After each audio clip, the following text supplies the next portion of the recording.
Okay. Okay. I just want to make sure that my stream on YouTube works for Doki Literature Club. Hello?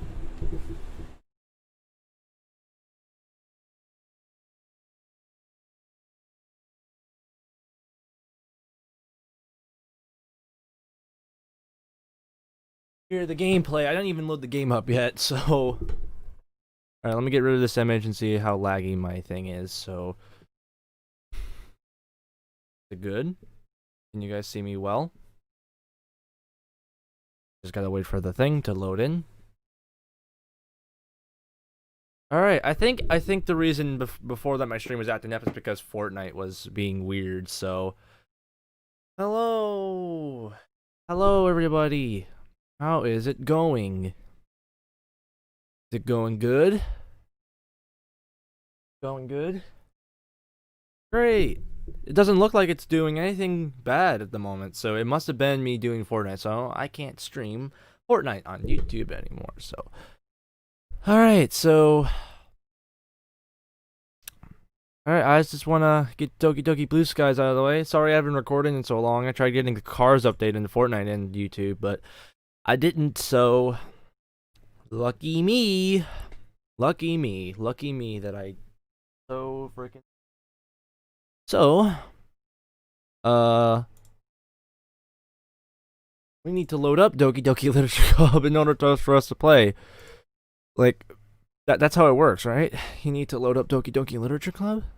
Because I don't think I like the way that works. I don't want to load up Doki Literature Club to play Doki Literature Club. That's stupid. That's stupid. Completely stupid. That's idiotically stupid. Oh well. Diddly diddly diddly do. Hopefully you guys can hear me well. I don't know how it sounds, so...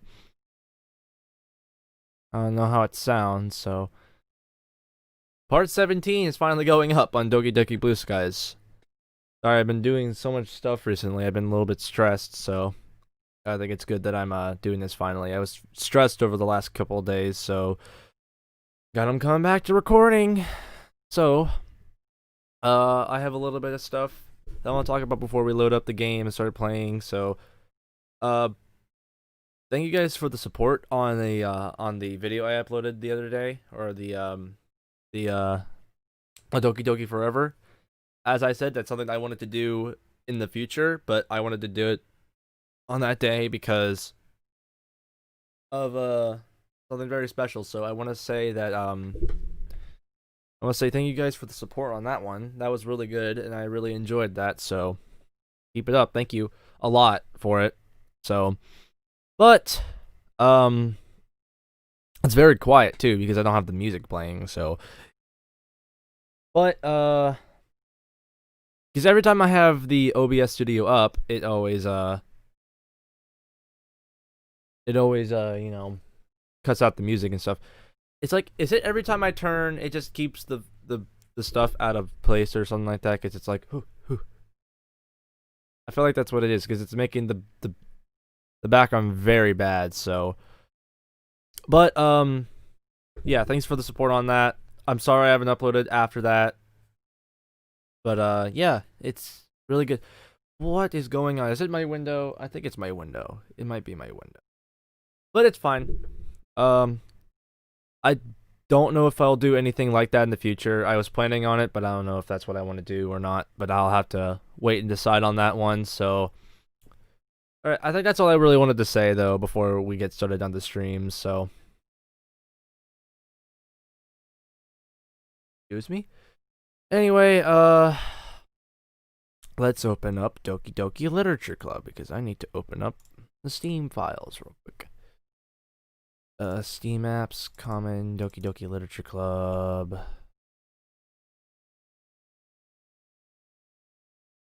I don't think anything changes from the actual game.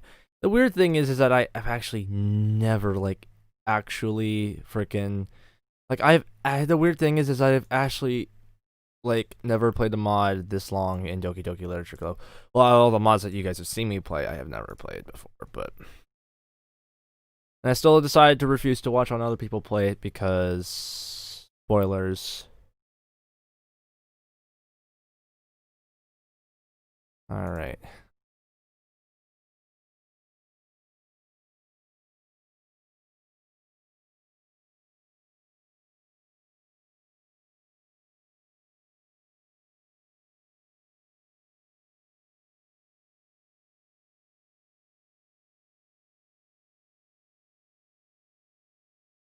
Okay.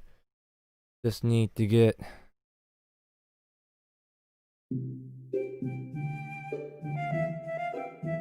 all right.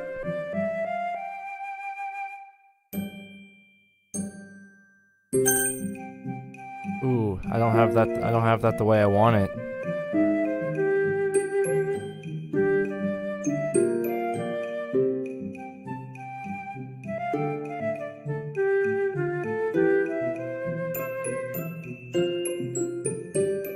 Okay, it should be good now.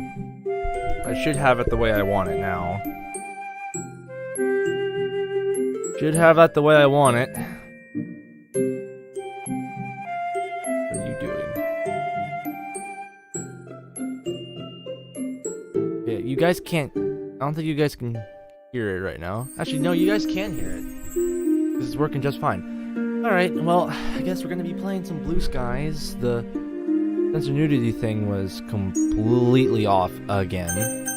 So yes, I want to censor the nudity because I don't want to get frickin' striked by YouTube. I don't know if there was any more than that one scene with Yuri, but I can't be 100% sure, so... Alright, but we're gonna load game. I have all the save files that I have. All these save files. There's so many. Alright.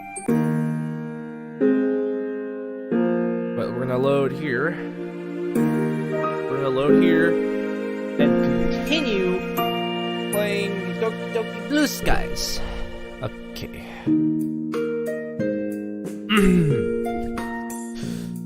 Oh man, it's been a while since I've done it, so hopefully my voices aren't bad for these characters. So, what was your mother like, if you don't mind me asking? I can't actually remember what happened the last episode, to be completely honest. Oh, the MC's mother returned. I remember that. In personality, she wasn't actually too similar to your mother. I'd say that she was a little more demure and much less sarcastic. I think it's just that they both share a loving warmth that's plain for all to see. That makes sense. Anyway, I can see where your sense of humor came from. I mean, I have spent my whole life around her. I know that you don't tend to cook a lot by yourself, but you do cook something for your mother at some time. I'm sure that it would be a happy surprise for her. Plus, it's nice to see you're able to help your parents out. It shows that you don't take them for granted. Yuri? I reach my hand out to hold Yuri's hands. Sorry if this is bringing up painful memories for you. No, you're perfectly fine, Jake. I suppose that it's just making me feel wistful. You know what? We should all cook a family meal together. One day, you, me, and my mom. That'd be nice. Yuri reaches up to caress my cheek. Family. It felt like the whole world crumbled beneath me when I lost my parents. But slowly, bit by bit, it seems like my world is being rebuilt. I'm glad that you're the one helping me rebuild it, Jake. And I'm glad that I can help you too. We simultaneously lean for a kiss. Is this happening? My family's back from abroad, and I've got my girlfriend by my side. Life is good. Life is good. I didn't think we would see it so soon. Literally a couple minutes in, I didn't think we would see it.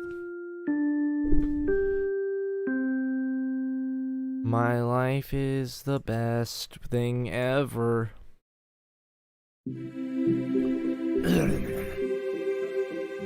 My voice already hurts. I'm not happy with that. It's been a few days since Mom and Yuri met in person, I've been on cloud 9 ever since. It's amazing how happiness and bliss can literally transport you to another world. And with the ringing of the bell signaling the end of the final lesson of the day, I eagerly jump to my feet.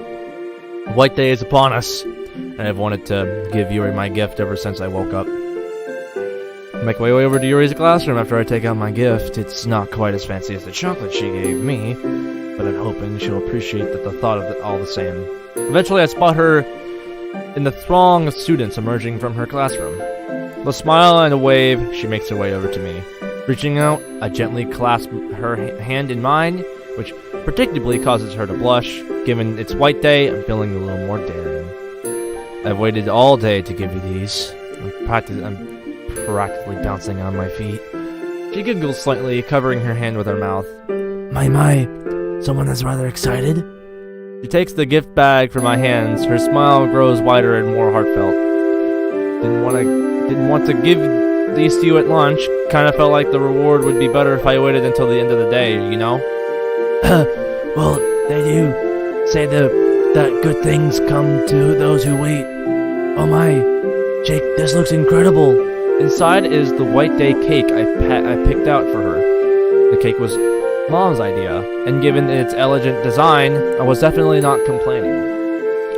She was convinced that Yuri would love it, and based on Yuri's reaction, it's safe to say that motherly instincts are pretty accurate. Thank you, I really appreciate this, but you didn't have to get this for me, silly. Not that I don't appreciate your gift. I know I didn't have to, but I wanted to. I lean forward and plant a kiss directly on her lips. Her eyes widen as I quickly pull away, grinning. You do know how to fluster me, don't you? That I do. Happy White Day, Yuri. The red blush on Yuri's cheeks made the wait 100% worth it. Come on, exam revision can wait for one evening. Spend the rest of the day with me? How could I say no? After swinging the door open, I call out for Mom. Mom! No reply. Huh, is she out? There's a note here, Jake. It says she's gone out to town to see some friends. She'll be back later in the evening, and that you could call her if there's anything we need. So, we're home alone? Yes, it would seem that way. What should we do? Well... He starts fidgeting. Why has it suddenly got really awkward? Oh. I really need to think about things before I speak. Wait, what did I say? Oh no, I lost it.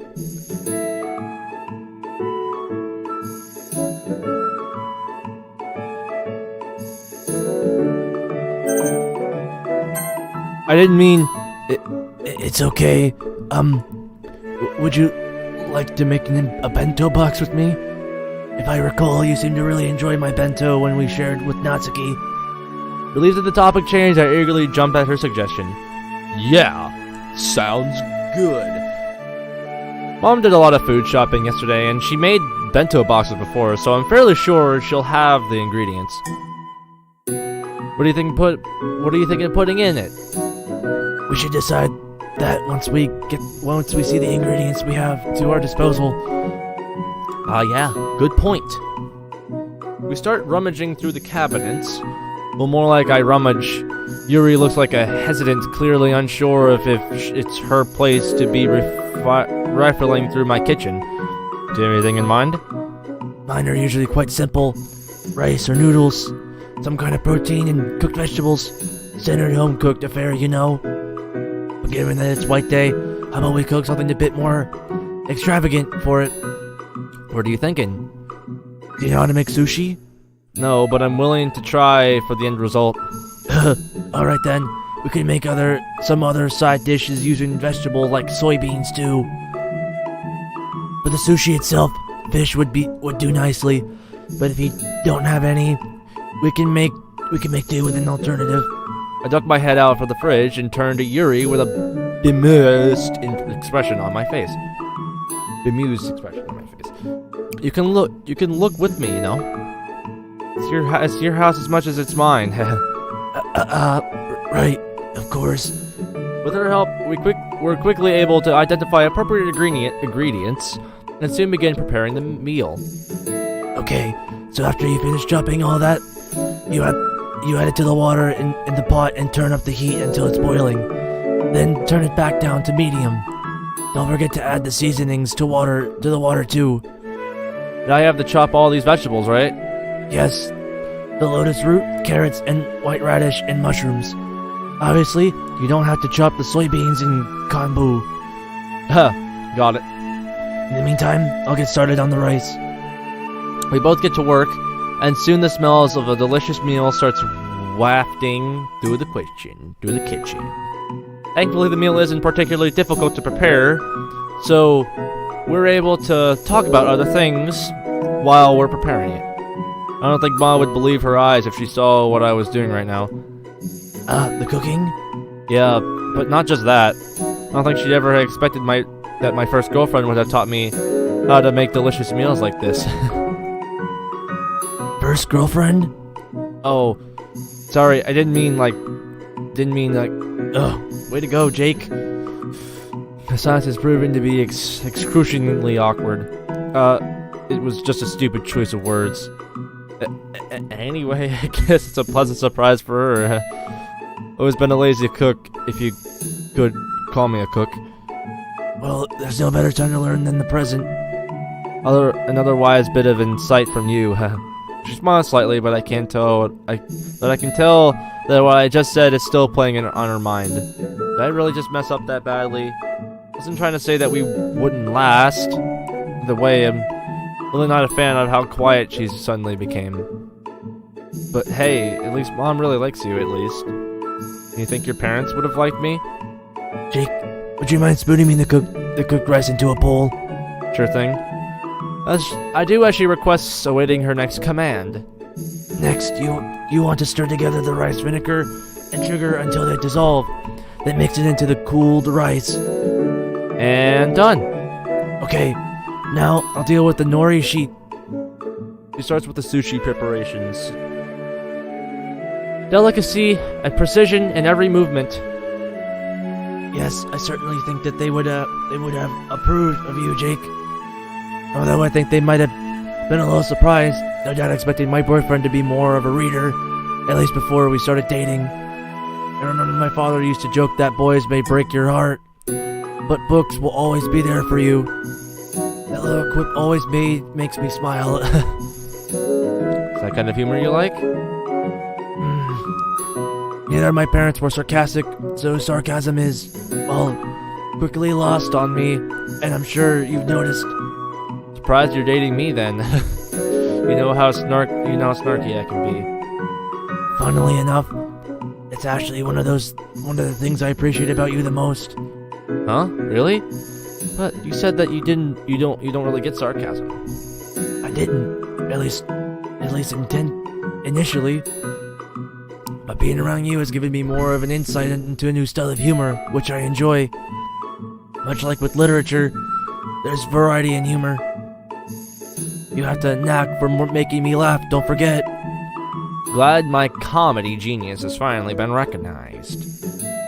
See what I mean?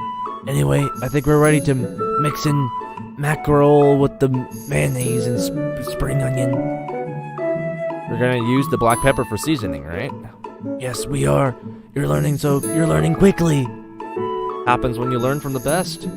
I suddenly planned another kiss, but this time you're on Yuri's forehead. I don't know why I'm feeling especially affectionate today. Must be White Day, but damn, it's enjoyable. Another hour or so later, we're both digging into our meal. It's a shame Mom wasn't around to see us making a dish together. Maybe then she'd believe me. It's just me. This food tastes a lot better than when you made it yourself. Most definitely. It's something I've come to appreciate. Maybe I could teach Sayori one day. Her diet is probably worse than mine. Speaking of Sayori, what did you two get up to? Oh, on that one day where we hung out? Yuri nods. In town memory lane, I guess. Both literally and figuratively.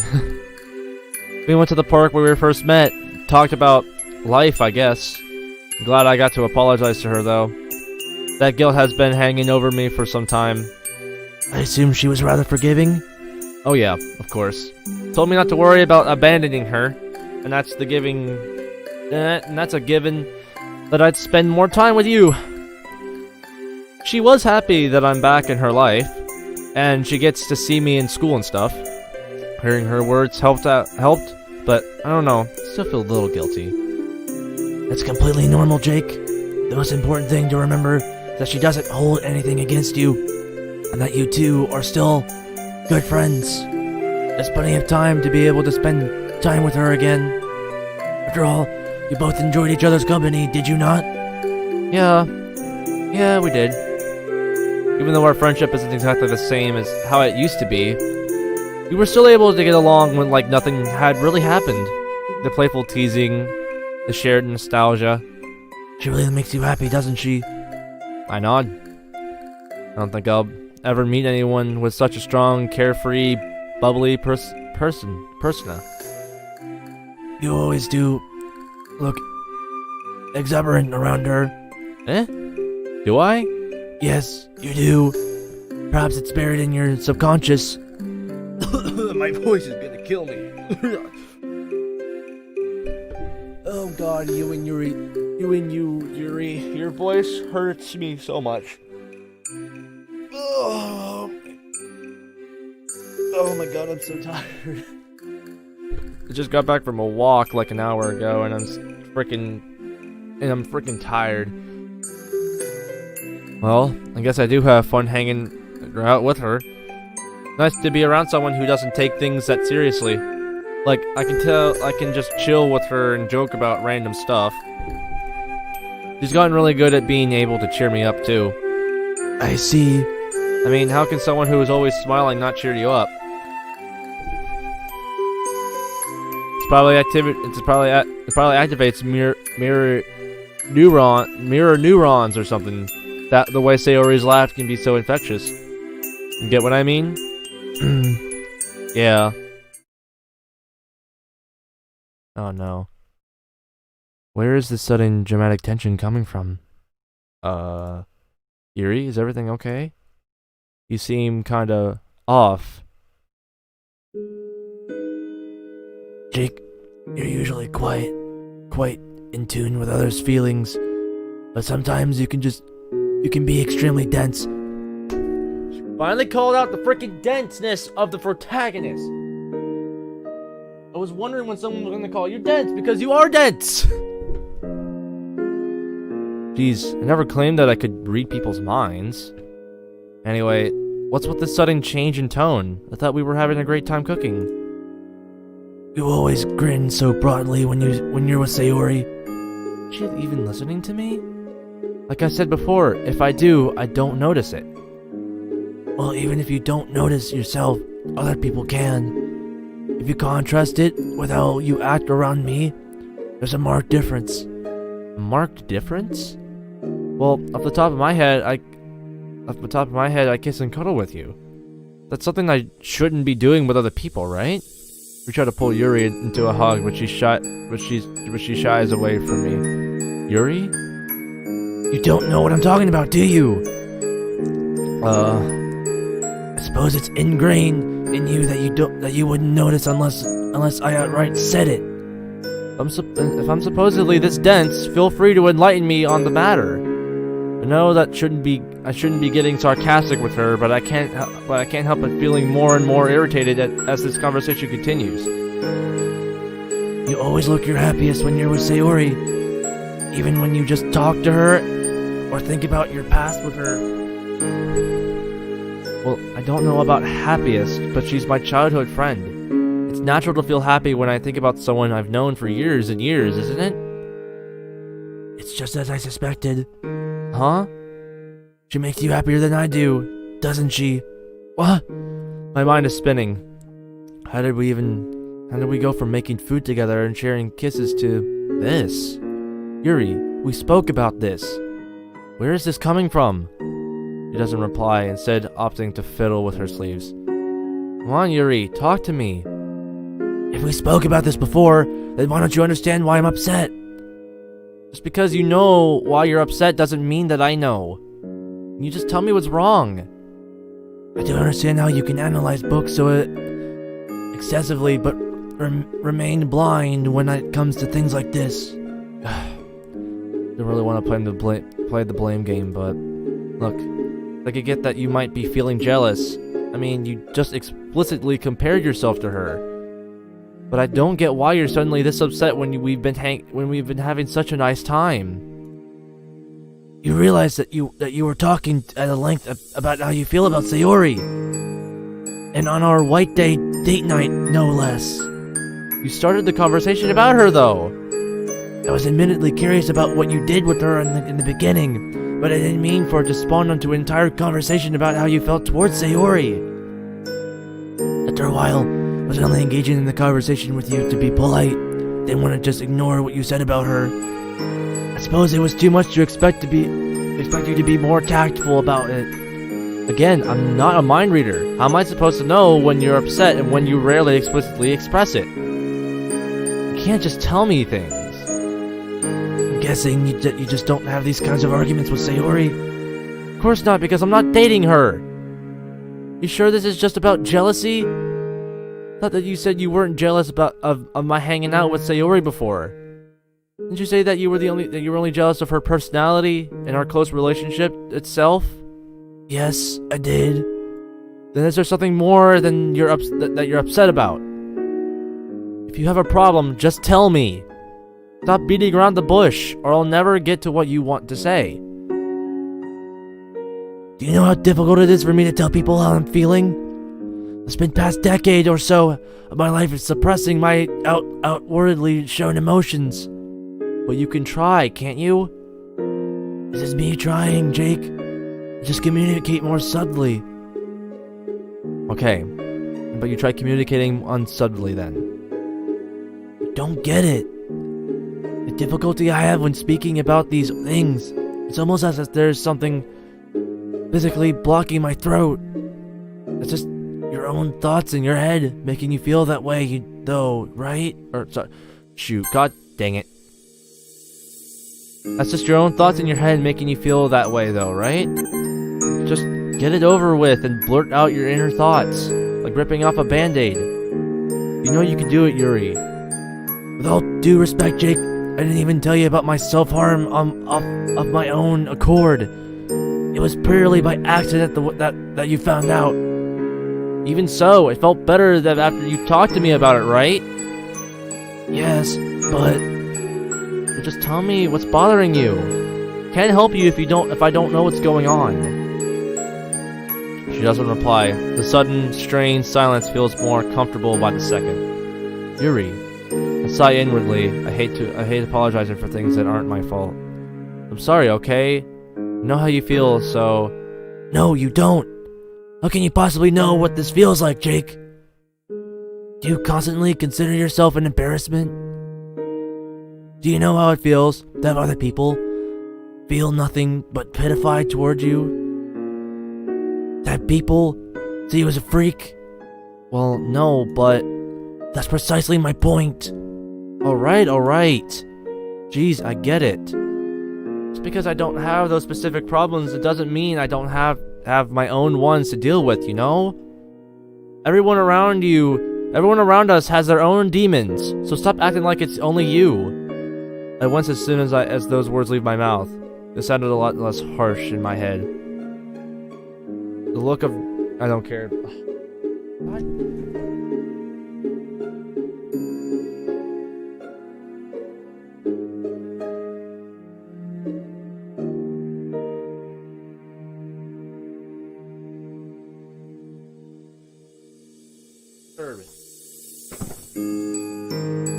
The look of deep hurt on Yuri's face prompts me to quickly try and undo the damage that's been unleashed. I really lit my forehead with my hands. It's just really frustrating being told that my problems don't matter, you know? That's not what I said. Like, how would you feel if I did this stuff? I refused to talk to you about my negativity I was feeling towards you and, well, cut myself. I feel like I deserve it. What? Did she really just say that? I expected her to get angry and lash out.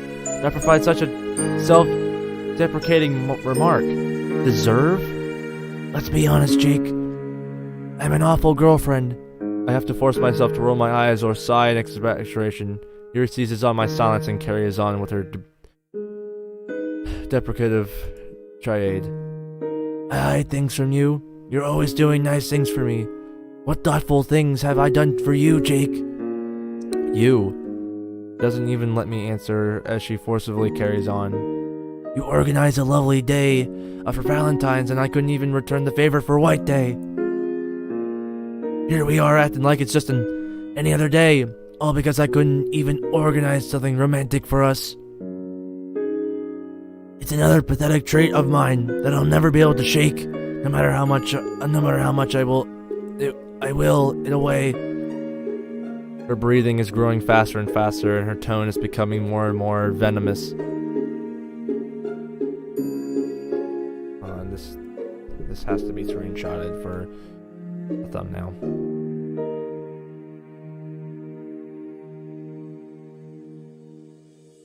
This has to be. I have no other option.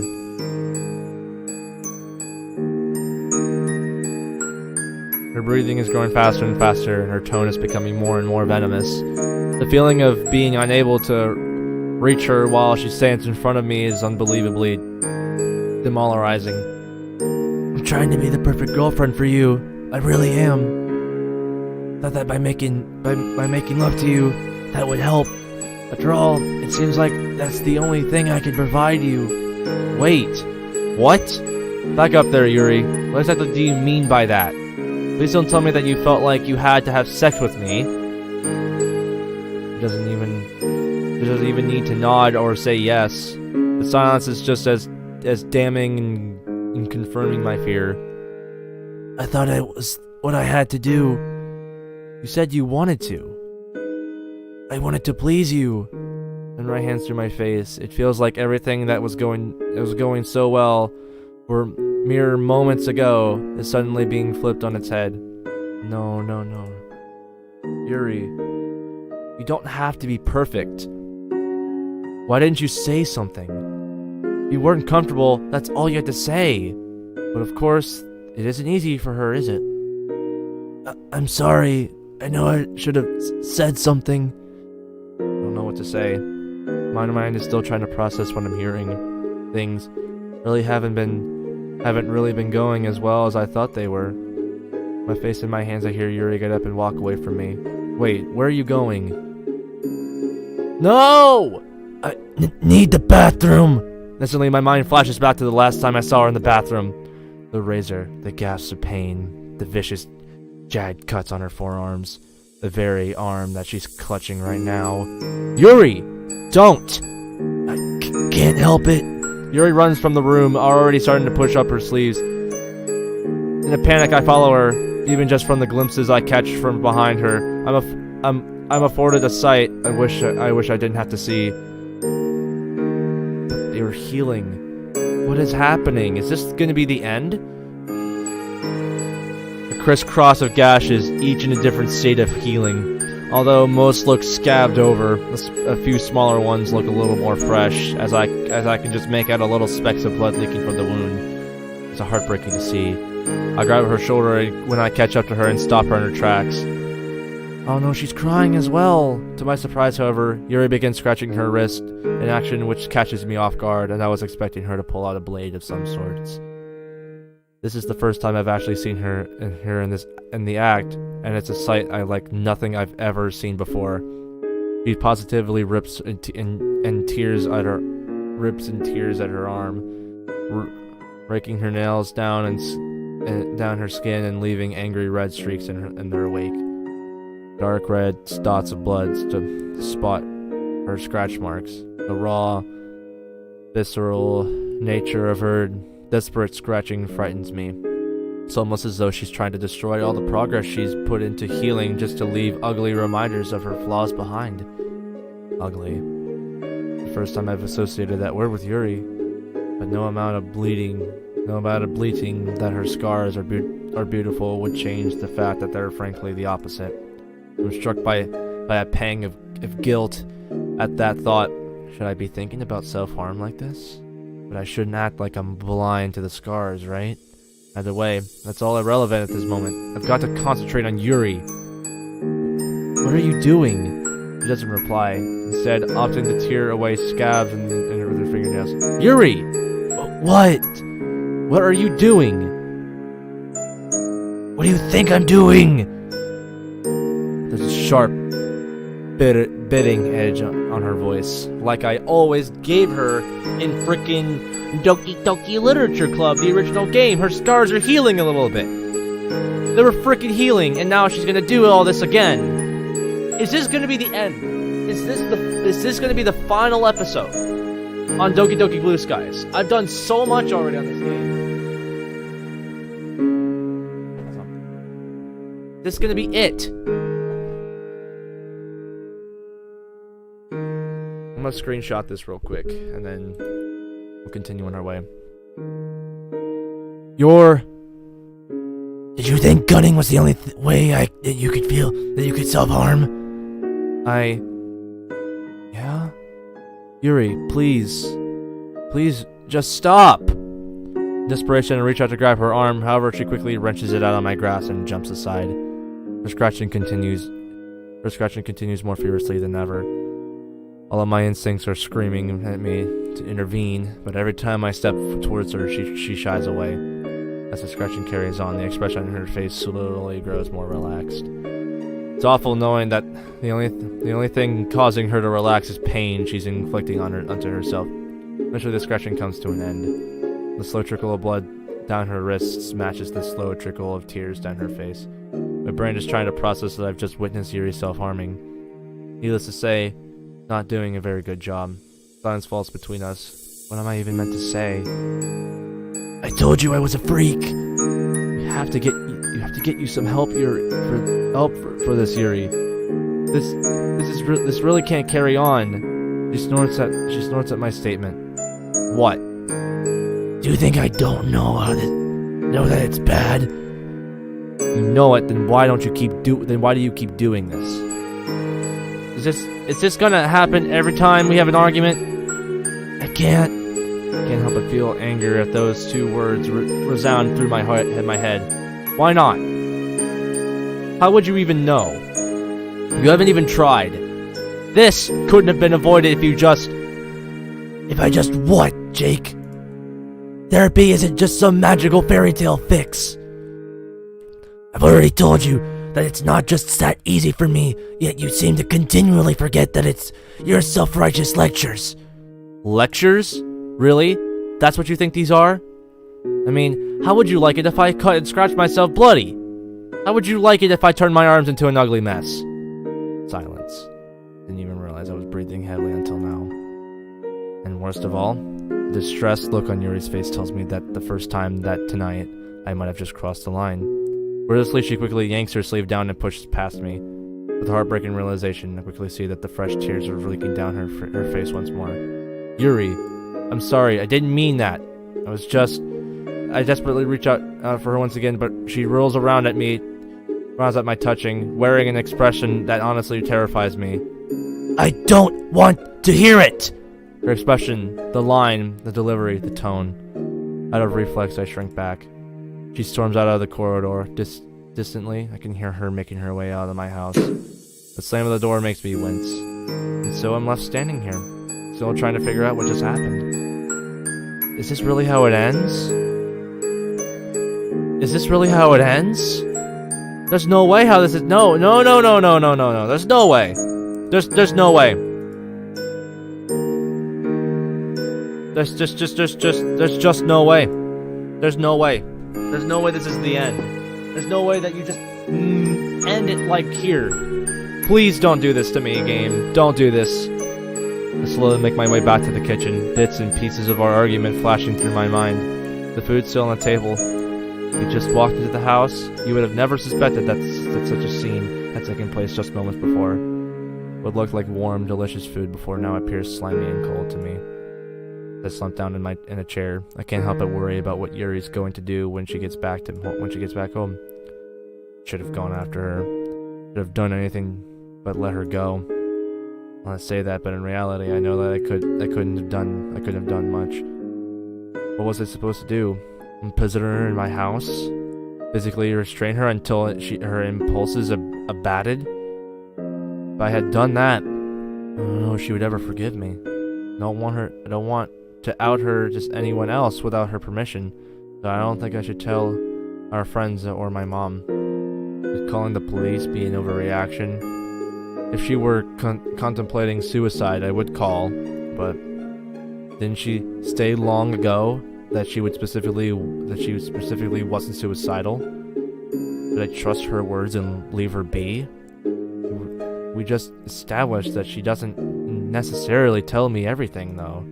That doesn't mean she'd lie to me, though, right? With a sudden rush of adrenaline, I whip out my phone and call Yuri. Please pick up. The dial tone seems to mock me as it endlessly rings. No answer. Shit. I try again and again and again. There's still no answer. From the pit of despair settling in my stomach, I opt to leave a pleading voicemail in the end. Well, it was foolish to expect a reply, wasn't it? Unable to bear the sight of our wet day dinner any longer, I stumbled to the living room and slumped down on the sofa. Although I know full well that it's pointless endeavor, I still reach out for the TV remote and flick on the television on.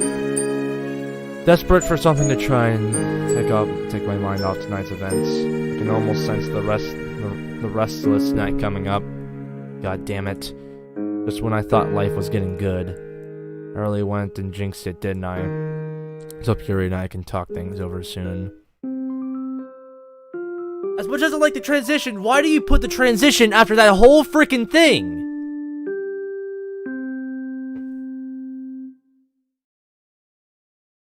What just happened? What just happened? What happened? I'm so confused. What just happened?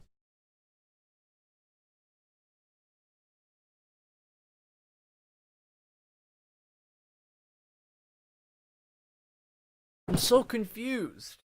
What happened? What happened? Why did that happen?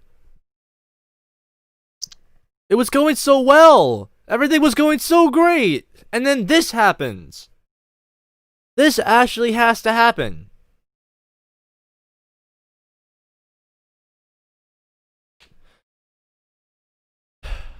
Another day. Been a few days since Yuri and I had our argument. He never once returned my calls or texts, which makes me really scared that I've truly caused some irreparable damage. Still, it's a school day today, so at least there would be able to talk. Assuming she doesn't bunk off. Nah, she wouldn't.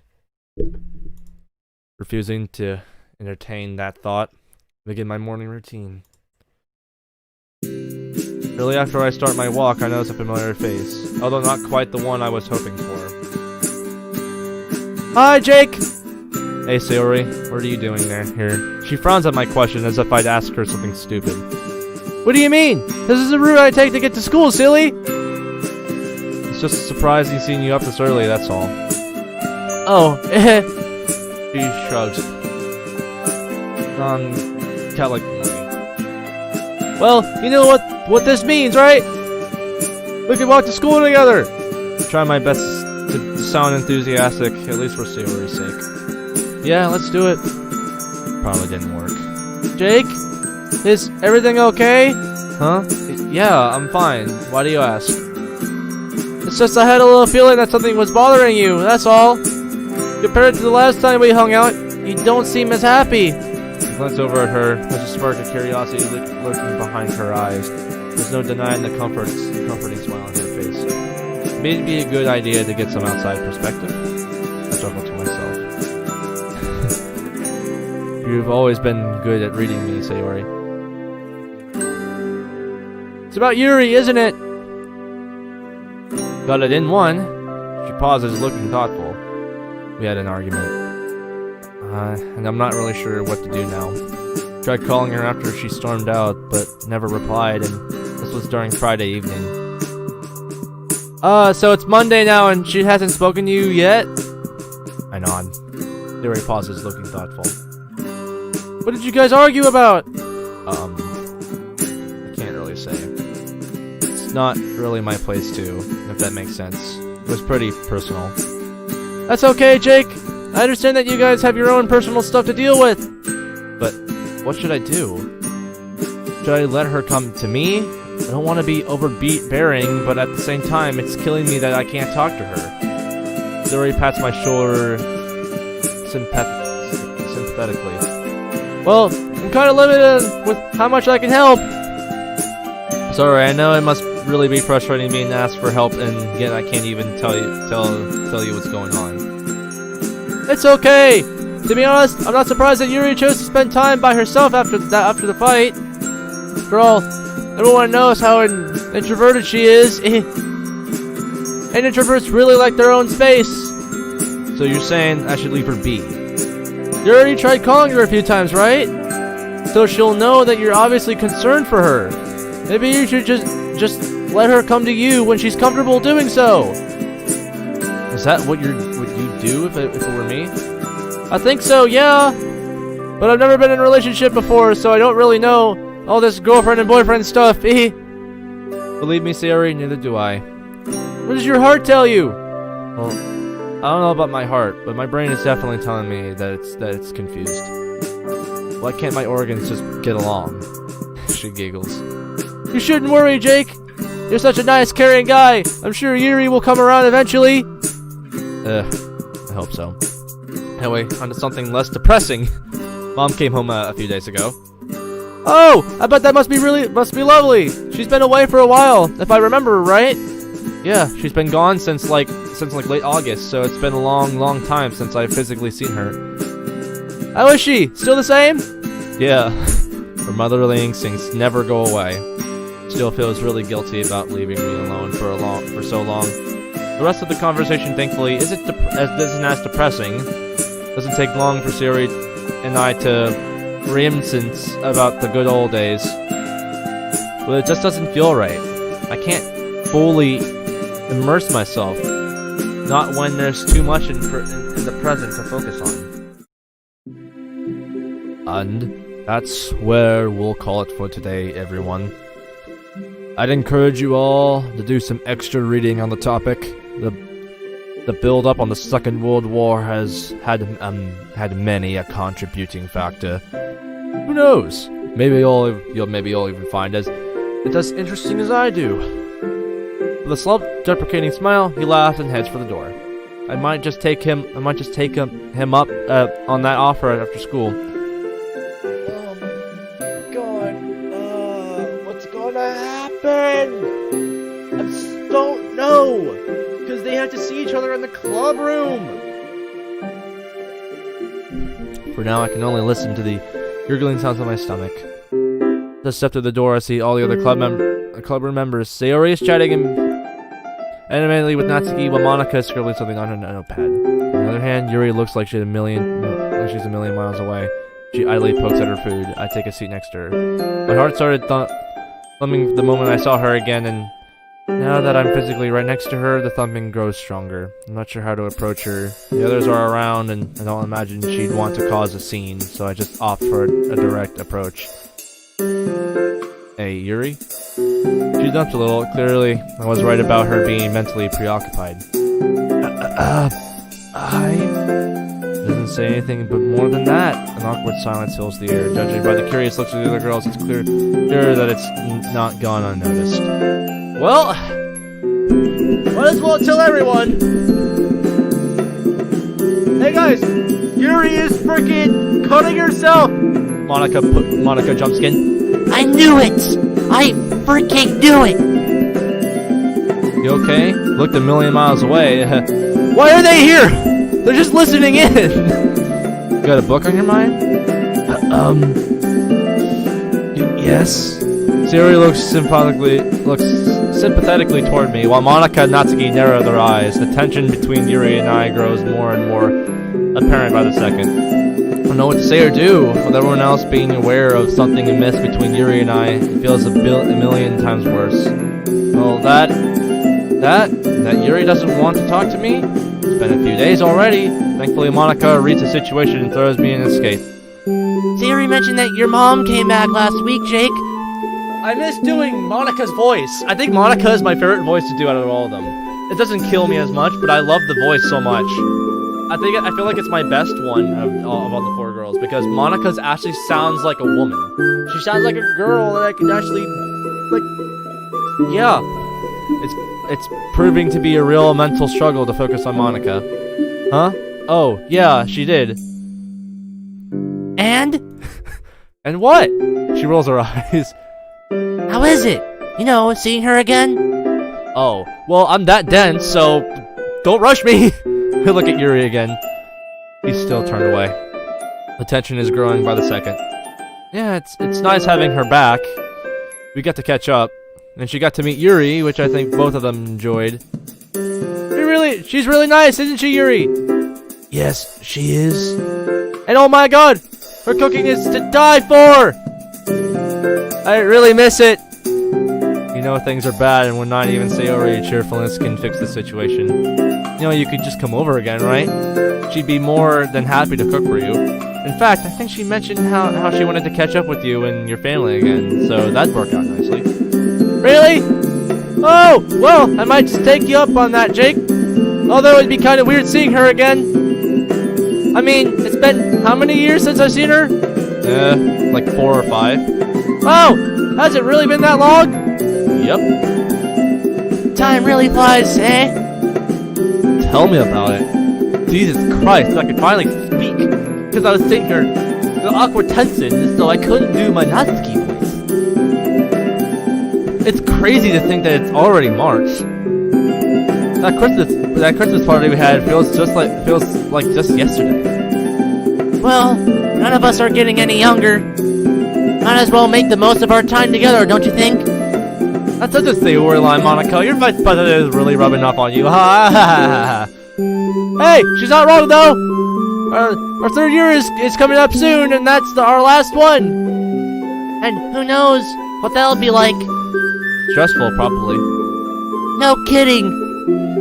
Although the conversation is flowing between us just fine, Yuri's lack of contribution remains painfully obvious. Is this just going to be bothering every single person? Like, even they know something's up. Even they know something's up. Every now and again, one of us would sneak concerned glances at her direction, but no one really wants to say anything. They know something's up between Yuri and I. Yeah, that's exactly what I said! Of course they know! You're so freaking oblivious sometimes! There's something's up between Yuri and I, and while they're concerned, they probably don't want to get involved in something personal between us two. Still, as the bell rings, and we start packing away, we can't help but cling onto the hope that Yuri will be a little more receptive when it comes to the club meeting. The last few lessons went by unbearably slow. Finally, the bell sounds, signaling what feels like the final opportunity of the day. I'll get to talk to Yuri. And so the tension will grow.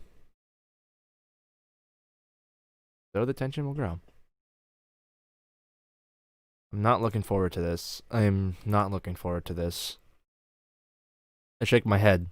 It sounded ridiculous. I could just talk to her anytime. Or can I?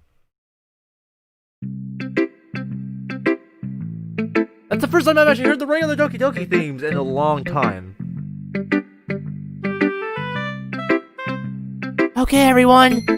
I've been doing some thinking over the weekend, and I had an idea that I'd like to try out. Part of what makes us grow as poets is stepping out of our comfort zone and trying new things.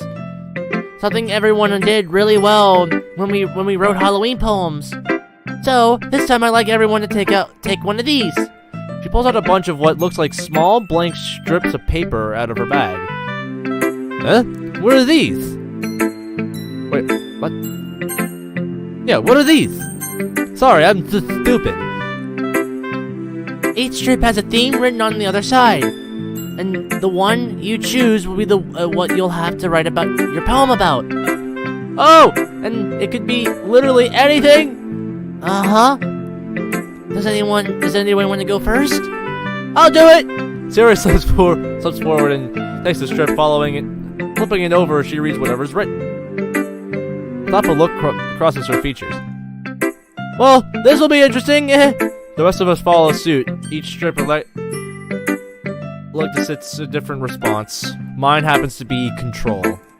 Of course, I had to get thrown into the deep end. Can we work with someone else? Of course, collaboration should make this more insightful. Have fun, guys. She turns back to her desk, pen in hand. Hey, Yuri, you mind if we work together? You know, since you're like, Sorry, Jake, but I need to use the bathroom. that line will forever cause my anxiety level to shoot through the roof. She stands up and swiftly moves for the door, picking at her sleeves as she does so. Can't just sit here and let her cut herself, but how am I going to excuse myself so it doesn't look suspicious? Precious seconds tick by.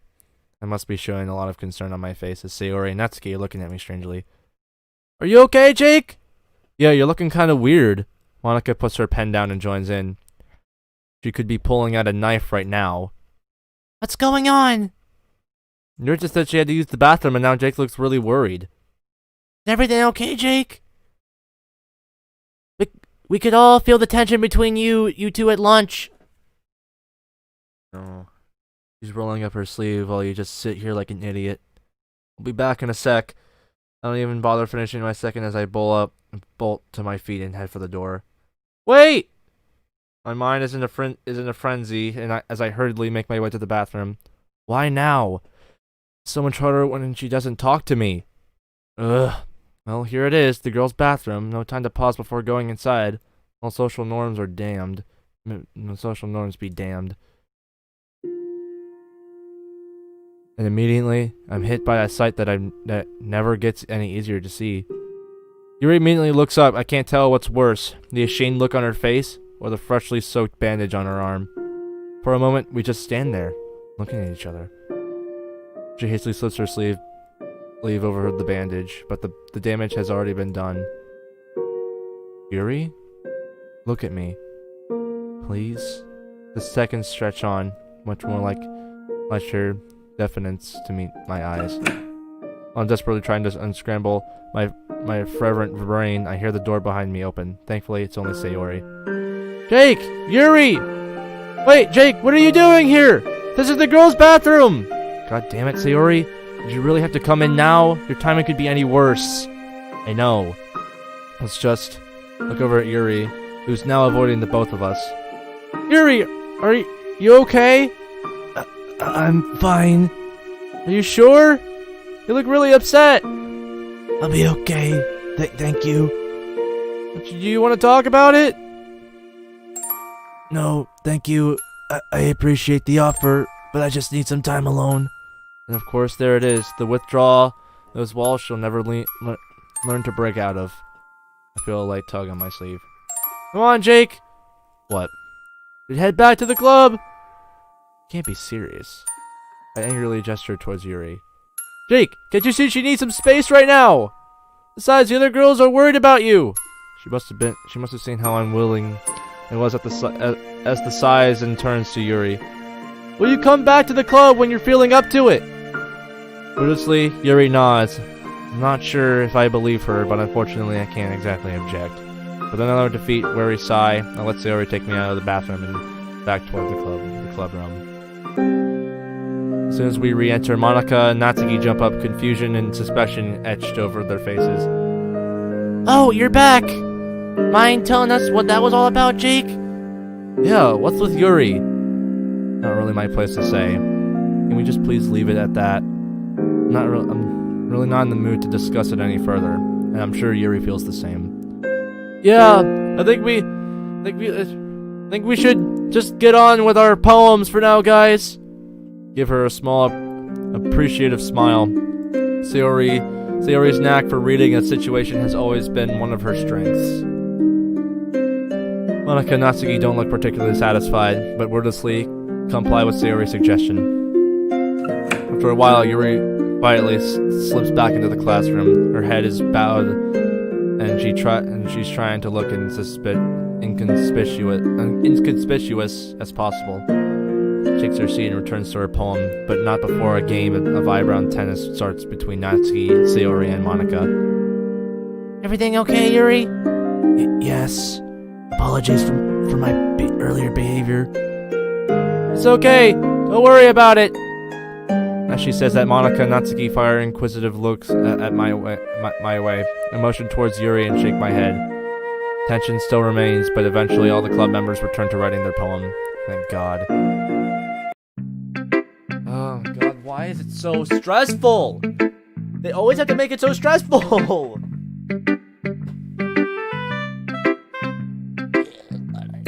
I hate my life so much right now. It's so stressful. Literally, we've gone through an hour of this already. An hour of this, and I'm so stressed. Why am I so stressed? Ugh. Okay, everyone. She checks her watch. I think that's pretty much it, all the time we have, so we'll have to call it there. Feel free to carry on working on your poem at home if you didn't finish it here. With that, everyone starts packing up their things. As I put in my poem into my bag, I notice Yuri hurriedly already walking out of the door. Yuri, wait! I scramble after her, but she's already quickly disappearing from the sight. Every step she takes feels like another mile between us. I'm still trying to comprehend the drastic change in our tone the relationship has taken. Did I really miss all of the signs? Or was I meant to know that she just felt pressured to have sex? Why are you mentioning that? And more importantly, how am I meant to fucking fix this if she refuses to talk to me? Damn. I kick the wall out of frustration, which does absolutely nothing except give me a sickening surge of pain to my toe. Jake! Did you just kick the wall? No, I was playing soccer with myself. What do you think? A look of hurt flashes across her face. Sorry, I'm only trying to help. Great, now I have a lovely bit of guilt to accompanying the pain in my foot. I went slightly as I reply. Sorry, I know you are. It's okay, I know you're just upset with all this Yuri stuff. Did you want to walk home together? Sarah's smiles are capably of melting even the most grouchy of hearts. I don't know if I'll be a very good company. Don't worry about it. I don't mind in the slightest. Besides, I never pass up an opportunity to cheer someone up. Well, if they want to talk to me, that is. Yeah, alright then. Let's go. The walk back is quiet. Siri tries to engage me in a conversation at first, but stops when she realizes that it's futile. Okay, guess we're here. See you later, Sayori. Wait! Want me to walk you back to your house? I have to fight the urge to roll my eyes at her. My house is like 1 minute away. You can see it from here. I'm not gonna drop dead in the time it takes to walk over there. I know, but Jake, I'm just worried about you. If something bad happened to you, I don't know what I'd do. Well, too late for something bad to not happen to me. It's fine, Sayori. Thanks for thinking about me, I guess. But right now, I kind of just want to think things over. Okay, I get it. But if things get really serious, promise me you'll talk to someone, alright? You really shouldn't keep things bottled up. Well, it's too late. It's too late for that. Things have already been serious for a while now. Alright. I promise. Good. If you ever need anything, let me know. Okay. You're like my second mom. Well, if I'm your mom, I gotta make sure I take good care of you. Okay. I'm gonna get going now. Thanks again. Bye, Jake. I'll see you tomorrow. Despite Sayori's cheerful talk, I find my mood taking a dive again once I'm away.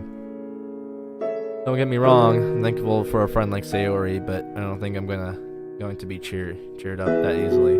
Although, without Sayori distracting me, thoughts of Yuri are once again filled my head. Ugh, what am I supposed to do in this situation? I don't want to be too clingy or forceful, but maybe the situation calls for it. Or maybe I should give her space for now? Like Sayori told me to do that other time? I'm seriously developing a headache from all this. Okay, in defense, she said it earlier today, not or earlier that day, not freaking. Oh yeah, the other day. Oh god, this is all taking such a serious, dramatic turn. Can we just have a freaking lay him on and not be sad? I had to get up for a second. I'm just gonna let Yuri be for the rest of today, and then talk to her no matter what tomorrow at school. With any luck, nothing goes wrong between now and then. I like the transition, but come on, it's not the appropriate time for it. It's not really the appropriate time. I don't understand what just happened.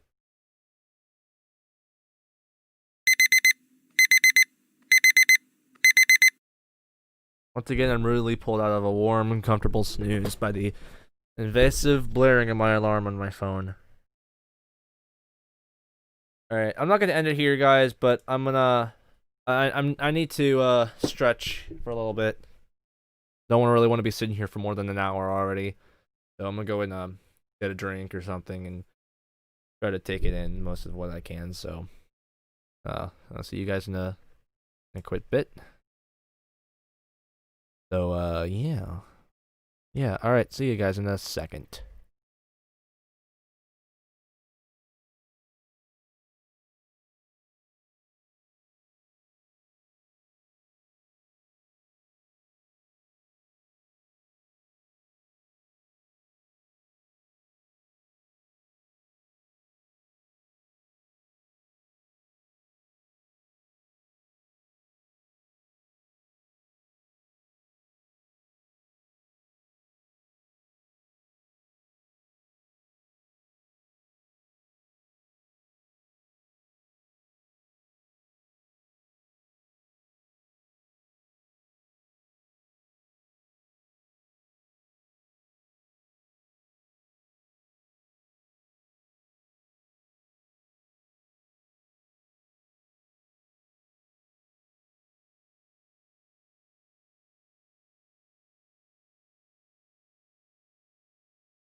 Alright.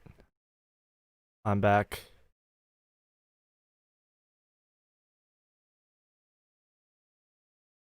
I'm back.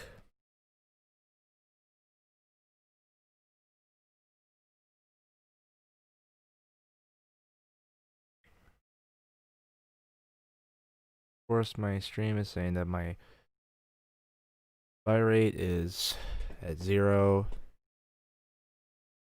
My bitrate, whatever it is. Don't like when you're saying that my bitrate.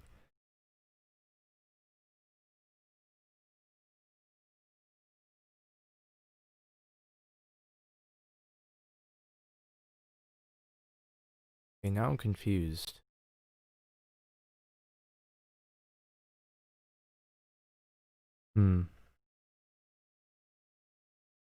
Okay, now I'm confused.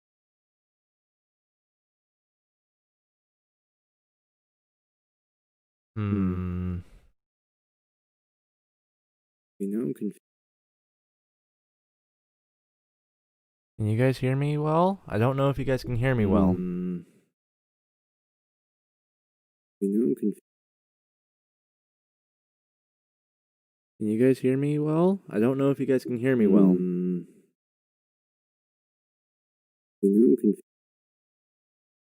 Alright, I think that's fine. You guys are hearing an overlap. Sorry if you guys are hearing an overlap. Saying that my audio thing is not working out, but hearing it though is fine. I don't understand why it's saying that my audio bitrate is at 0 when my audio bitrate is fine. It's literally fine.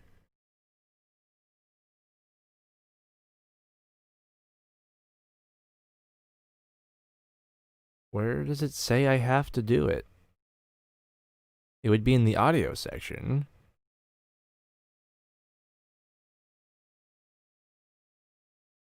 Yeah, it's at a it's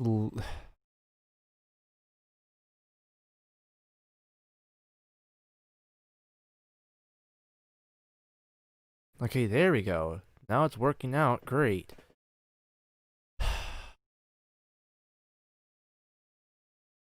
Sorry, I just get back and cut my volume off and it's just saying like, oh no, you need to change your audio bitrate. I'm like, what the? Alright, let's continue with this, guys. I just got back from doing what I wanted to do and odd.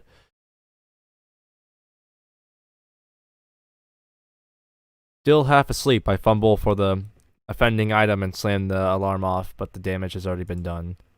Ugh. My brain wastes no time in reminding me of what happened yesterday, both during lunch and during the club meeting. Wonderful. Starting the day in a bad mood is perhaps the worst way to start it. Oh, that's right, his mom. Good morning! I give a non-committal grunt in reply. Mom looks up from her coffee with a look of surprise on her features. Good to see you as well, Jake. Not a morning person, Mom. You know that. Unfortunately, not even Siri was able to cheer me up yesterday after school. I really tried, but I just couldn't get Yuri off my mind. Mom was silent as she studies me. There's no way I'd be able to hide the fact that I'm in a bad mood, so I mentally prepared myself for a flurry of questions. You don't seem so chipper today. What's wrong, honey? Nothing. Sighs to herself. I can read you like a book, Jake. It's Yuri, isn't it? What? How did... Just call it the motherly intuition. What happened? Jake, I can't help you unless you let me. I'm really not in the mood to delve into it. Her tone is gentle as she speaks. I understand that you're upset, but please don't bottle things up. Communication is the most important aspect of any Yeah, I'm well aware of that. I have to get going anyway. Don't want to be late. Snatching a piece of toast and ramming it into my mouth, I head for the kitchen, doing my best to avoid what I can to assume is disappointment look on my mom's face. Morning lessons are feeling like such a drag. I'm finding it harder and harder to concentrate. My mind keeps focusing on questions that I'd rather not be asked, such as, have I caused irreversible damage with Yuri? we're not over, are we? And once as I go over the things I had said on the Friday evening, calling her arms an ugly mess, but seeing her scratch herself like that, it was scary. Of course, I'd be more liable and panicked when saying something stupid, but the look on Yuri's face serves as a chilling reminder that the boundaries were definitely crossed that day. The lunch bell rings. At least spending time with the girls might take my mind off of it. If not for a little while. When I enter the club, I immediately notice that both Yuri and Monica aren't in. Monica is fairly hit or miss given how busy her schedule is. But Yuri? The feeling that something is amiss starts to bubble up. Hey Jake! Hi, just us today? Yeah, looks like it, unless Monica shows up. Which wouldn't surprise me. Either of you have seen Yuri? Yuri exchanges looks with Natsuki. There's no denying the look of concern on both their faces. No, we thought you might know. I shrug. Bad chance of that. You've seen how little she's been talking to me recently. I've been worried about her ever since I saw her in the bathroom yesterday. Natsuki narrows her eyes at me. Yeah, what's up with that? You never told us. Yeah, and I'm gonna keep it that way. Anyway, guys, I think we should go and find her. What do you think? I know she said she wanted to be alone yesterday, but... Yeah, let's do it. Come on. Hey, wait for me! At least Natsuki, at least we can make a little bit of sense of humor with Natsuki, because... making fun of her is the funniest thing in the whole goddamn world, so... I'll take the girls' bathroom. Hey, Natsuki, do you want to check her homeroom? Yeah, sir. I'll try the courtyard and the roof, then. With our hastily made plans, we each set off our separate destination. We're gonna be the first one to find her, though. Despite my best efforts, I'm not having any luck finding her, although this doesn't surprise me. We're gonna be the first one to find her because we're the freaking protagonist. Of course we're gonna find her. Oh, God. The one in perspective. The one in perspective, such as the protagonist yourself, the dense frickin' protagonist who ruined the relationship, is the one who will find her Yuri first. To be honest, the only place I can imagine her being right now would be the girls' toilets. Trying to quell the disquiet in my stomach, I head for the roof. And surprised she's gonna be on the... Oh, just as I thought, empty. With a heavy heart, I head back downstairs. Any luck? Yuri shakes her head dejectedly. Maybe she just didn't come in today! Yeah, she didn't. One of her classmates told me. Hey, could you have just called her? You say that like she'd actually respond to me. Huh. Something real bad went down between you two, didn't it? I don't answer. Don't worry, guys! She's probably just feeling sick or something! Yuri isn't the kind of skip school! Yuri's right. Yuri isn't a truant by any means, which either means she is ill or the lunch. No. Don't you think about that. I know what you were thinking, protagonist. You stupid ass piece of crap. Don't ever think about those things ever. She's not doing what you think she's doing.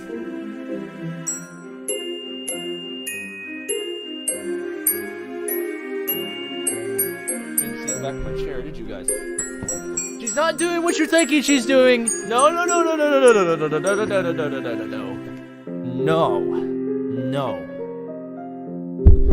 The lunch bell rings, but it sounds like a million miles away. Dimly, I'm aware of Sayori and Natsuki talking. Anyway, I'll see you two at the club, okay? Natsuki mutters something that I don't get at. Because the freaking us and Yuri is making the club feel sad! Even Monica's not as cheerful as she usually is. She usually tries to cheer the club up, but with freaking what's going on with Yuri and I, the club is not as normal as it used to be. Natsuki mutters something that I don't catch. Yeah. But I have no intention of sticking around for the rest of the school day, let alone the literature club meeting. Did you really just skip The whole day?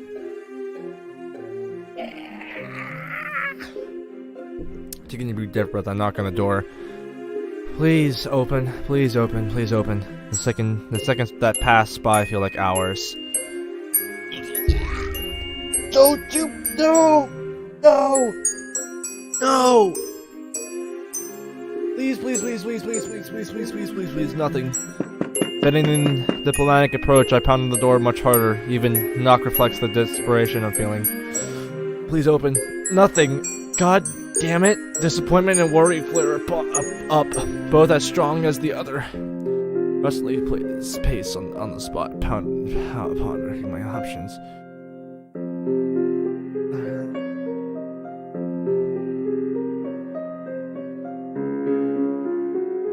While breaking in is tempting, even I know that's way too over the top. I check my phone, knowing full well I won't have any messages or calls from her. I sure love being proven correct. It's only...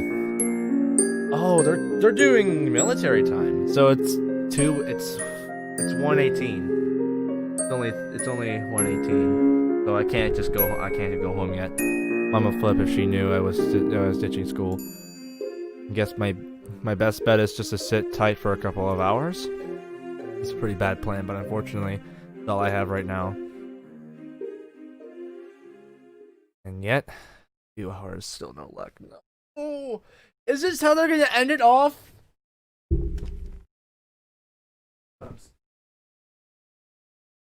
Please don't end it off like this. Please don't end it off like this. I realize that I've done so much on this game already. Like, we're an hour and 20 minutes into the freaking stream. No, we've done like an hour of each episode, and there's 17. Oh my god, it's like freaking like, it's been like 20 plus hours. This has to be the last one. This has to be it. Like, this has to be it. And I'm gonna be upset if it is, because I'm gonna be so upset. My stomach gurgles, and I can really feel the stiffness in my joints from having sat down for so long. And of course, nothing from Yuri. Gaze towards the door. Who knows what Yuri's doing within? Well, if he even is inside. I could call the police and ask for a welfare check. Seems a little drastic, though.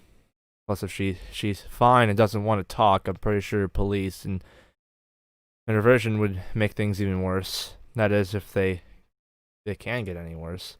With a surge of anger, I smash on the door one more time. Much like with me kicking the wall, it achieves nothing except a white-hot pain in my fist. Please open the door. My stomach gurgles again as a wave of bitter frustration rolls over me once more.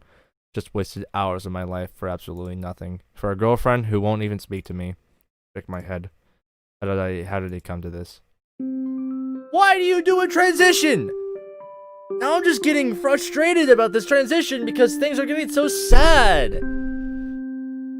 Oh god, please tell me Yuri's okay. Please don't do this to me. Don't do this to me. Jake? What? Mom gestures to the toast I'm half-heartedly trying to eat. You need to eat. You don't want to be late for school.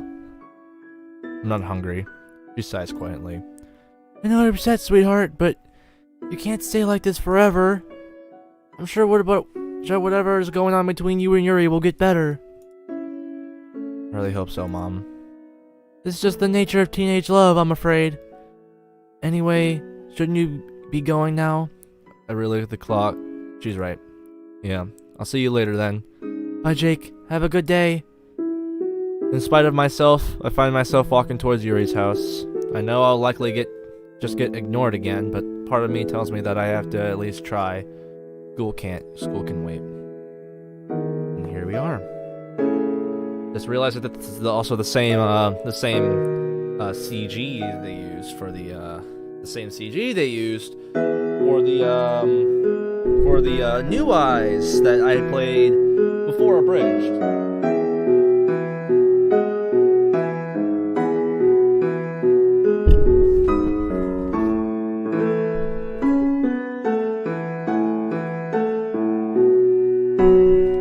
Please, just get better. Yuri, please answer. I don't want my predicament of what the freaking protagonist thinks to be true. And here we are. A dark red door. That dark red barrier that Yuri hides behind. Yuri! Here I am, calling out to a door. Try to shake off how ridiculous that must look. Probably press on. Look, I know things aren't right between us. I'm nearly stormed after I realized what I just said. That must have been the understatement of the century. But please, just talk to me. I'm worried about you, you know? Especially after I found out you in the girls' bathroom. Oh, I thought the music went silent. Please! Yuri, I know you're there. Well, I know you're home at least. Although there's a good chance that you're in the bedroom and I'm talking to no one out at all. My voice cracks a bit with emotion. Yuri, I'm begging you. Please hear me. Please be okay. I just want you to be happy. Yuri. Nothing. I'm gonna continue this. I'm not gonna end it here. I'm gonna finish this. I'm gonna finish this stream. I sighed and closed my eyes, slumping down against the door. I was an idiot for thinking that this would have gone any differently. The question is, do I commit an entire day to waiting here, or do I cut my losses in? Whoa! Oh, thank God! Oh, thank God! Oh, thank God! My assumption was correct. Mine wasn't correct. My thoughts were not correct. Thank God. Oh my God. The soft sound of a click and the door swingingly cracking open jolts to my feet.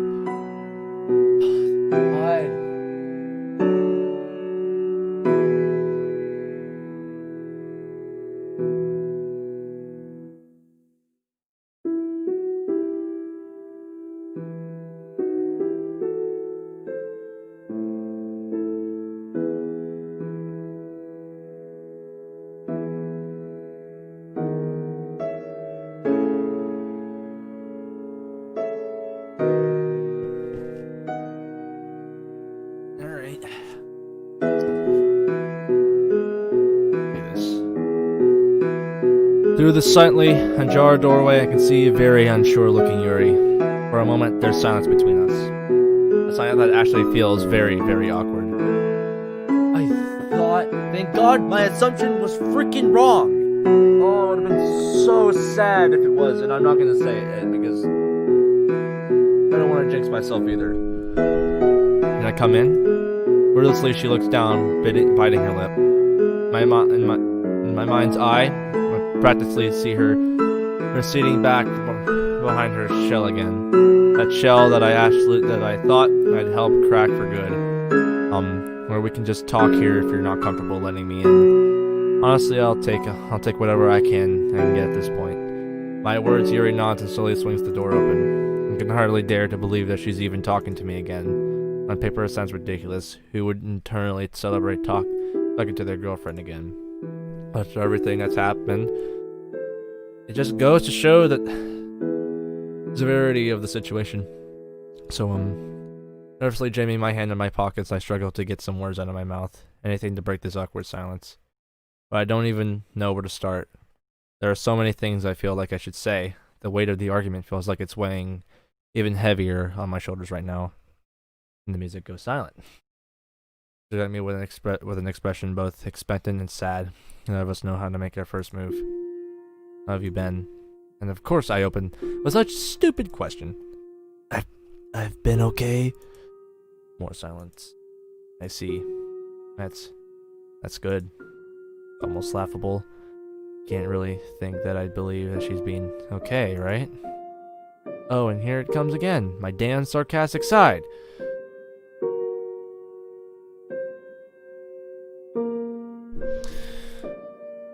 You're gonna have to make sure you don't accidentally snap at Yuri. Lord knows when the next time I'll get to talk to her will be. Funny how my emotions fluctuate so violently nowadays, at least when it comes to Yuri. From guilt and sadness to anger and frustration. My mind's been scrambled since our fight. Sorry, I'm just trying to figure out what to say. There's just so much we have to talk about that I don't know how to start. Same here. Yeah. Come on, Jake, just talk to her. I just wish we could just go back in time and to how we used to be. Yuri, I miss being with you, and I'm so worried about you. Those happy times when we could just chit-chat and giggle over nothing. I'd give anything to go back to those times. Well, at least you'll still have Sayori to do all with that with. No. Sayori? Why are you bringing her into this? It's totally irrelevant to what's been going on between us. Sorry, what I meant to say was, regardless of what happens, you'll always be able to turn to her. Yuri, I feel like you've already made up your mind about this. It seems as though you resigned yourself to never changing and just breaking up. Please tell me I'm wrong. She's finally freaking... It's hard to talk about these matters. I know it's hard. You think I don't know that? But if we want to fix things, we have to talk. I know. If you know, then why are you just ignoring me for the entire week? Despite my best efforts to remain calm, I can feel the temper flaring up again. I just want to talk to you. Just somehow resolve our problems together. But how am I supposed to do that if you don't communicate with me? Our relationship can't be saved if it's just me working on it. How do you think it makes me feel? Look, I know that you have problems that are probably outside the realm of my comprehension. A hidden sarcasm begins to unwillingly creep into my words. But all this stuff is seriously affecting my own mental health too.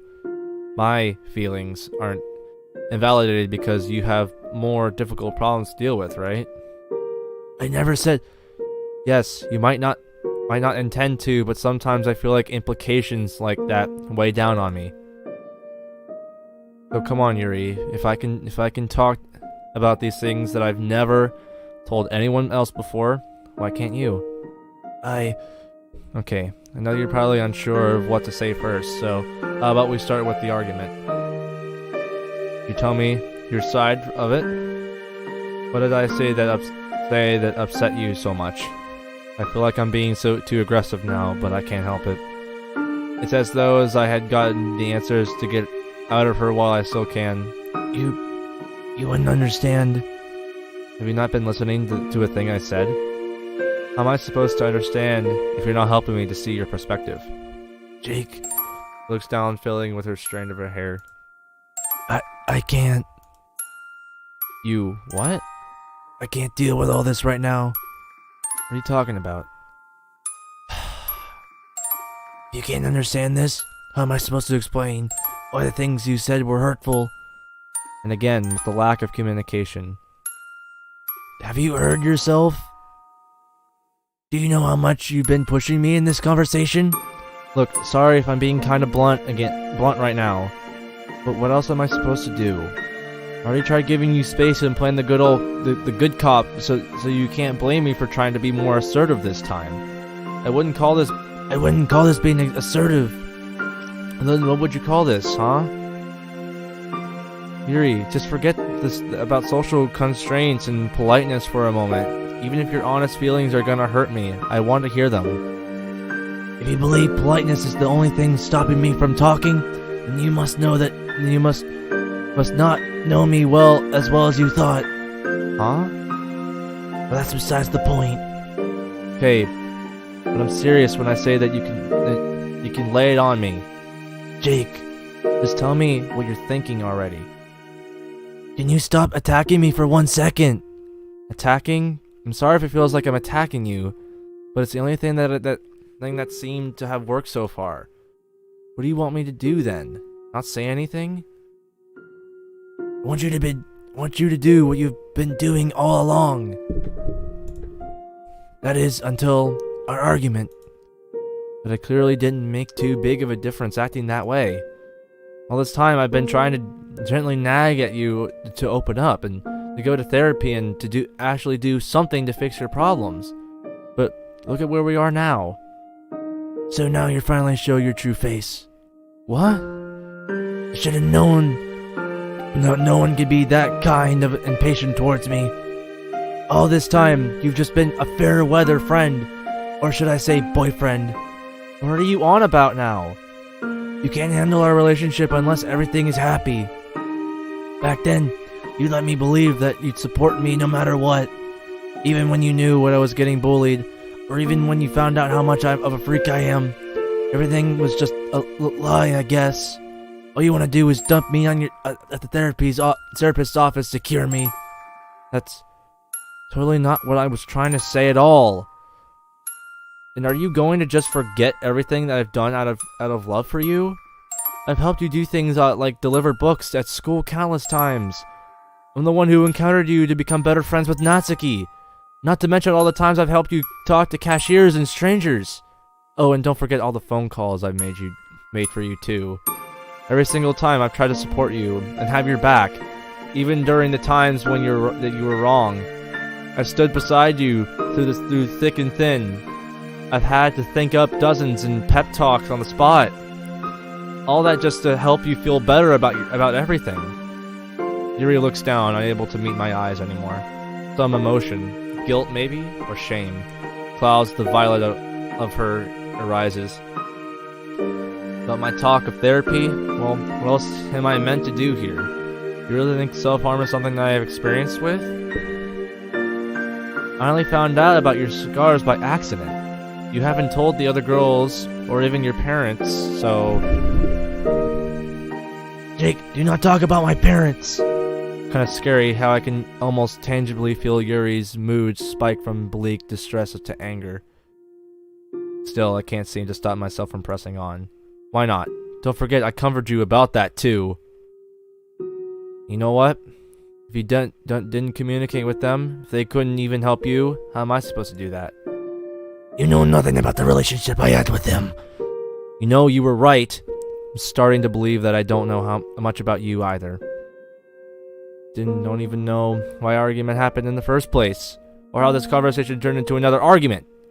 Scorn laces over her voice as she snaps back at me. You know some of my darkest secrets, yet you're still insistent in insisting you know nothing about me? Yeah, I am, because apparently nothing's changed since the very beginning. The relationship is stagnant. All your problems are still running rampant. Our communication is in shambles. We're supposed to be talking about all this because it leads to solutions, or at least it's meant to do that. Like your self-harm. What would be your solution to that? If you say therapy? Yeah, it is therapy. But surprise, surprise, you don't want to try it. Therapy isn't the magical fix that your naive, idealistic viewpoint leads you to think it is, Jake. I'm trying to push you to change for the better, Yuri. This is why we're never going to fix our problems. In fact, that's probably why we've been having fights lately. You barely talk about what's bothering you until it's way too late. You've adopted the worst way of dealing with your issues. And you just blatantly refuse to try any different method. Are you ever gonna get better? Do you even want to get better? I'm starting to think you don't. You might not like it, but you're gonna have to do the stuff you don't like if you want to change. You can't stay a coddled little girl forever. When are you gonna grow up and realize this? There's a moment of silence. For a moment. Then suddenly tears begin leaking out of Yuri's eyes. But despite the tears, there's a quiet fury in her voice. You're not gonna be the one to fix me. She clenches her hands tightly into a fist, digging her fingernails into her palms, hard enough to turn the nails white. Relationships aren't a cure-all. It's about time you got through your fucking head. For a moment, I'm stunned into silence. I've never heard Yuri swear before. The magnitude of her intensity behind her words makes me realize just how serious the situation really is. If you don't think that, if you think that, you're even more stupid than I thought. Without waiting for my reaction, she slams the door into my face with surprising force. However, not even the loud slam of the door breaks me out of my stupor. I stand numbly outside on the doorstep and wait for my senses to slowly return. The hopelessness of the situation sinks in.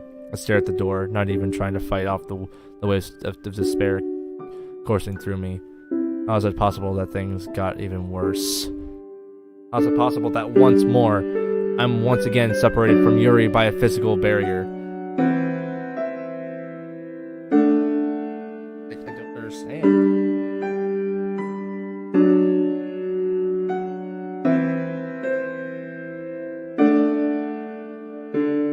Once again, you ruin it.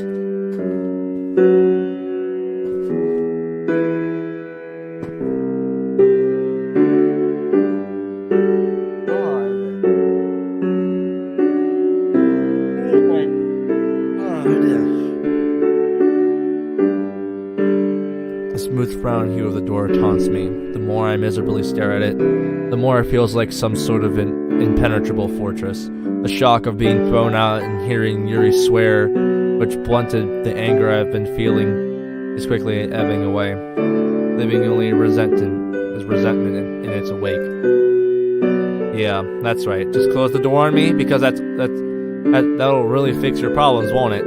I bang fiercely on the door once more, but this time there's complete silence. A silence that contrasts hugely against the whirlwind in my head. It's almost funny how someone so eloquent and expressive with huge language is so god-awful at communicating, you know?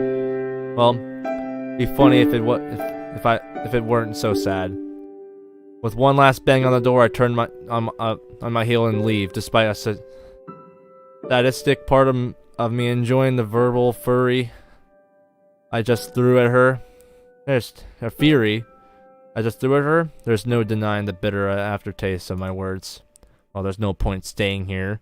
With an annoyed sigh, I remember that I'm meant to be at school, which means home is a no-go for now. Guess I'll have to kill some time. I don't know why I chose this place in particular. My feet had been guiding me, and my brain just followed along, as if it were on an autopilot. The thing I'm focused on at the moment are the words. Well, they feel more like bullets that were fired between us just now. I pick up a rock and throw it as hard as I can. It's cathartic in a sense, putting all my energy into a physical action. The action affords me a tiny bit of relief. All you want to do is dump me into the therapist's office to cure me. Is that really how she fucking sees things? Half a year of getting to know her, dating her, only to be told that that's how malicious she thinks I am? I'll pick up another rock and throw it as hard as I can, but this time the sensation does little to quieten my anger. I'm trying here, Yuri. Trying my fucking best. But you're not giving me anything to go off. How am I meant to know when I'm doing well? Or how to correct my wrongdoings if you straight up refuse to talk to me? How was I meant to know that you felt like you had to have sex? How am I meant to know anything at all? Where even are we? This isn't how a boyfriend and girlfriend should act.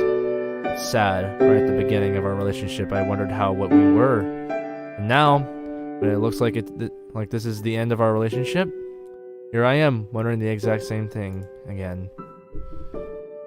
Maybe things will just blow over. Couples argue all the time. Not like this, buddy. She's different, man. She's different. Some things just don't blow over. Couples do argue most of the time.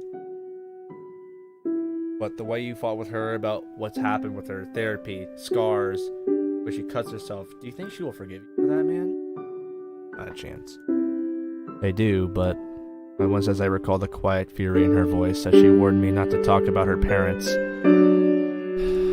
Deep down, I know I've overstepped some sort of boundary.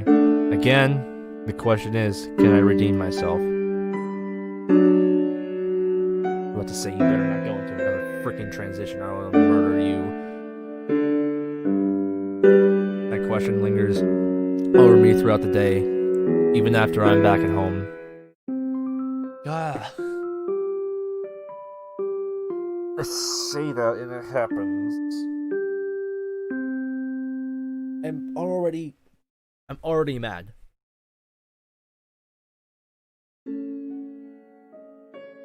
What is gonna happen? I don't want to end it because I don't know what's gonna happen. I don't want to leave myself off on the cliffhanger because I don't know what's gonna happen. don't know what's gonna happen. I don't know what's gonna happen. Jake, you're gonna be late for school. I ignore her voice as I lie in bed, staring dejectedly at the ceiling. Sleep barely came to me last night, given really. And besides, school is the last thing on my mind. I know for a fact that if I went in, it wouldn't even retain any information. Plus, having a face that's the suspicious looks on the other girls' faces. Nah, school is definitely a miss for today. I can't imagine Yuri would want to go to school either, so I can't even use school as an excuse to see her, and even if she did, based on the last time, she wouldn't talk to me anyway. Footsteps grow louder and louder outside my room, and I brace myself for the lecture I'm about to receive. To my surprise, even though Mom comes through the door, there's no immediate scolding. I take my eyes off the ceiling. I notice the concerned look on Mom's face. Jake? Sweetheart, please, I hate seeing you like this. I never would have imagined your problems with Yuri were this bad. Just talk to me. Well, it's like I'm both the giver and receiver of that command. She sits down on the foot of my bed. Did you two break up? I don't know. I think she hates me, Mom. Tears threaten to escape from my eyes. And have a mind to hide them, while the other half is tired of hiding how much this is affecting me. Yuri won't even talk to me anymore. I tried talking to her yesterday, but we just had another fight. What was this fight about? Close my eyes as another sigh escapes me. Just the same stuff as our fight last weekend. I tried being patient with her, but some of the stuff she just said just really pissed me off. You're still not giving me much information. I really want to help you, but I just can't if I don't know the context of the argument. I know, and I really appreciate you trying. Can we maybe talk a little bit later? I didn't get much sleep last night, and I'm feeling really drained. But this means missing school. Yeah. I know what you're thinking, but I wouldn't even be able to remember anything if I did go in. Doesn't even look happy, but I can tell that she's at least thinking of it over. I'll allow it on one condition. What? Promise you that you'll at least talk to someone about this, okay? If not me, maybe Sayori. It's just not healthy to keep all of this to yourself, and I can't let you just bottle this up. It can lead to all sorts of destructive behaviors, and it's hard enough seeing you unable to face going to school. Okay. I'll see how I'm feeling later on, okay? Alright, if you need me, you know where I am, okay? Sleep well. I'll try. The rest of the day passes with mundane slowness for the most part. It's proven to be very uneventful. For catching up on sleep, I can definitely say that I feel better, at least physically. Despite the boringness, the day has given me a lot of time to think. Mainly about the promise I made to Mom just a few hours ago. Maybe I should call Sayori over? Even though she can't fix anything, I can't deny her presence alone makes things feel a little better, if only for a moment. Well, it's 5:30, so she shouldn't be at home. Before I get to the chance to reach my phone, however, a light knocking sound fills the room. Jake? Do you mind if I come in? Sayori? Yeah, of course, come in. Why does it sound like it's raining? The door opens, revealing a very concerned-looking Sayori. She wastes no time coming up to me and enveloping me in a warm hug. Your mom told me that you were feeling really sad, so I came here to try to cheer you up. Is it raining out there? Not literally in real life. Is it raining in the game? I wonder if they did that for the scenery. Well, that's really sweet of you. I was actually thinking of calling you over. Funny how that works out. So talk to me, Jake. You weren't at school today, and I was really worried. It doesn't really matter. I'm just being silly, that's all. Sometimes I don't even understand myself. I just admit it that I shouldn't talk to her. And yet, when she's here, I don't want to cause a fuss. It does matter, though. Look how it's affecting you. Please don't let Please don't think that your problems aren't worth anything, okay? Now, can you tell me what happened between you and Yuri?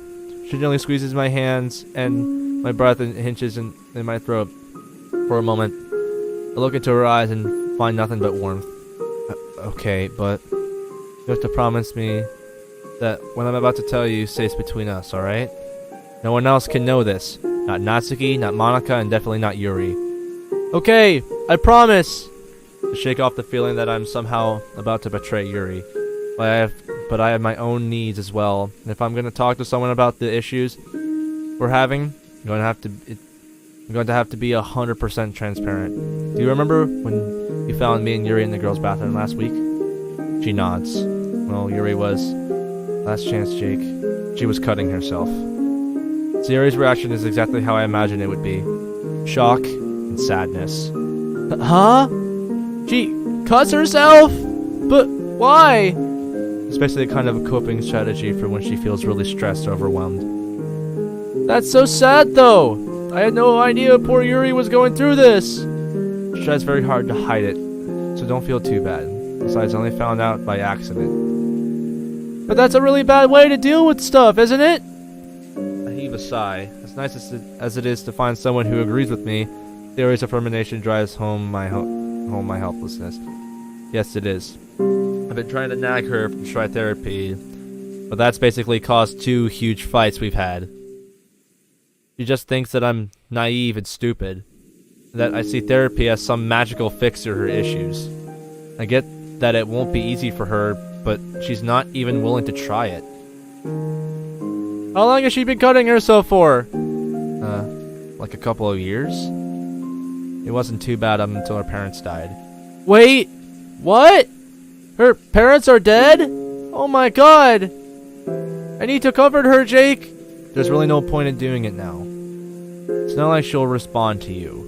But I feel awful for her! All this time, she cuts herself and her parents are dead, and I've done absolutely nothing to help her? It's not your fault though, is it? You kept this stuff from you, and it's not like you did it deliberately. It makes me feel any better. I only found out that she cuts herself by accident, like I said. I know, but... She bites her lip and looks down on the floor. Anyway, now that you know about her parents and her self-harm, I guess I can tell you about what caused our arguments. With a heavy heart, I recall what was said during the first argument. So, she feels jealous because we hung out together? Yeah, she's always thought that you'd make for a better girlfriend. And that she can't make me as happy as you do.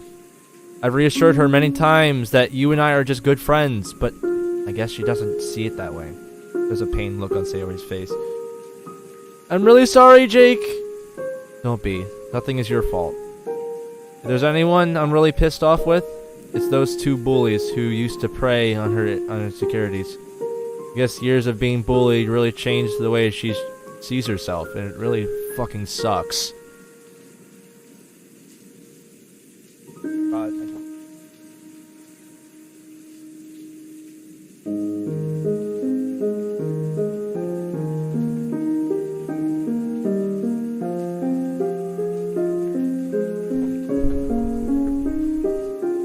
So yeah, that's basically what happened. You saw how awkward things were between us at school, so I gave her a couple of days before I tried to talk to her again. And next? Well, you can probably guess how that went down. Another painful recall. You guys are really in a pickle, aren't you? Yeah, definitely could say that. I really don't know what to say. Well, at least that's when you know that things are really bad. When not even you can say something positive about it. Ah! No, that's not it! I just didn't know that self-harm and stuff was involved. I know. I'm only messing. Well, sort of. But what it's worth, Sayori, just being able to talk to you about this stuff has been really helpful. I still don't really know what to do, but talking to you has really helped. Really? But I didn't even do anything! You don't need to. Just being around you and you being you helps. So thank you. That's okay! I'm glad I was able to help, even if I couldn't do much. Although, I can't help but feel like I've betrayed Yuri's trust, you know? by telling you about the deepest secrets. Don't feel like that, Jake. Your intentions were good, and that's what counts. You opened up to me because you wanted to help her, right?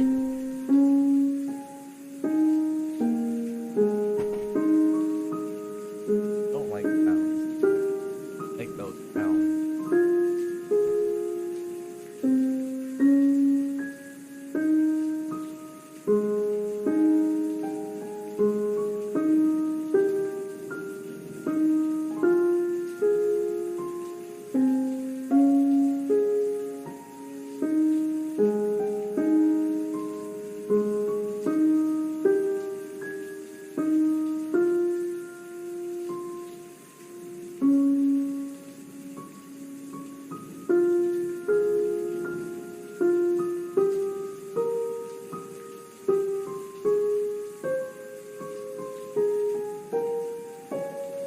Why I feel so weird. Streaming and stuff like that. I don't know. I really don't know. How long have I been doing this for? Almost 2 hours. Your intentions were good, and that's what counts. You opened up to me because you wanted to help her, right? That's definitely part of it, yeah? But that was selfish too. Huh? How? I wanted to help myself as well. My head felt like I was going to explode because I was keeping all this stuff within me. I wanted some release, even if it meant exposing Yuri's secrets like that. Hanging my head in shame, but Sayori gently clasps my hands in hers and smiles at me. You're not selfish at all. Sometimes we've got to put ourselves first, you know? If you didn't talk to me, who knows what would have happened if you kept bottling up your issues. You did the right thing. Besides, we're both Yuri's friends. It's not like you told a random stranger or someone mean who would have told everyone about her problems. And I think, now that I know, I can maybe try and help you two out. How? Well, I don't really know. But you're not alone anymore. That should help. I hope. It does. Anyway, like I said, I'm not really sure what you should do. But I can spend some time with Yuri and maybe ask the other girls to join us. I won't tell anyone what you told me, but if we all spend some time with her, maybe that'll help. It might help her take her mind off things and also give her the time she needs to be ready to talk to you again. I think maybe she does need help, but just not from you. Ouch. Sorry. Didn't mean it like that. Nah, maybe you're right. After all, I'm not her only friend, am I? It might do her well to spend time with other people. I know she loves and values the club, so perhaps you're right. It can't hurt to try it, right? I mean, I'd be impressed if your attempts to go any worse than mine did. Don't say that. Things will be fine, I promise. I really hope so. Sayori lets out a loud yawn. Oh, sorry. I didn't get much sleep last night. Go home and rest then. You've helped me enough as it is. Are you sure? I don't mind sticking around if you want to talk about anything else. I think I'll be okay for now. Okay, if you're positive. She makes for the door, but before she heads out, she turns around to look at me. Will I see you in school tomorrow? Yeah. Good, because my morning walks are lonely without you. There's no one to make fun of me. As sad as it was, I love how she says, "There's no one to make fun of me." Oh man, it's so cute. But I just noticed though too is that the mod creator really made decided to make Yuri's route so much more serious. I'm curious what Natsuki or Sayori's routes are about, but I'm very curious. But I don't know why. I feel like they made Yuri's route so much more serious than it might be even more serious than Sayori's or Natsuki's routes. So I'm really curious. So I'm genuinely curious right now. really don't know. So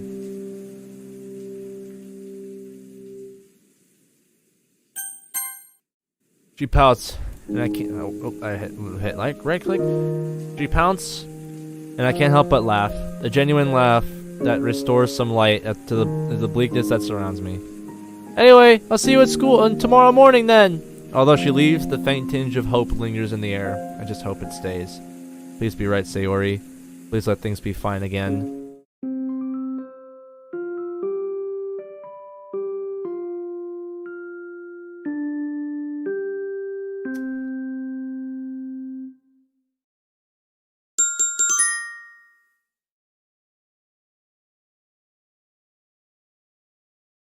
I'm trying to think if I want to continue forward or not. Continue with this live stream.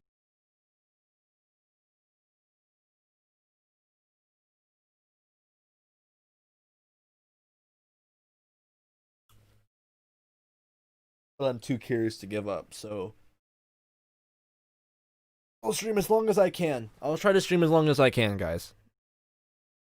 But it's the 2-hour mark, so I'm probably just gonna try to stretch out again because it's been another hour. So I'm gonna go ahead and try to stretch out for a second and try to relax my muscles. So, all right, I'll see you guys in a second.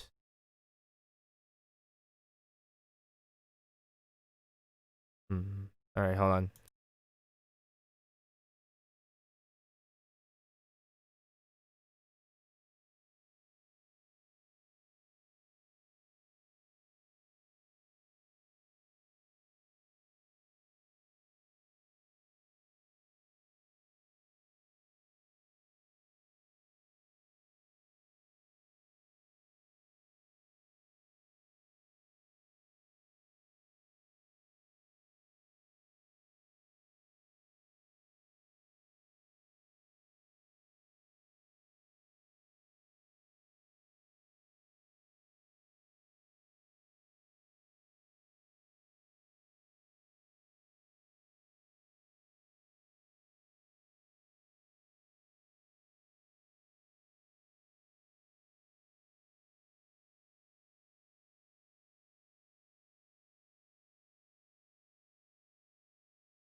All right, I'm back after relaxing for a bit.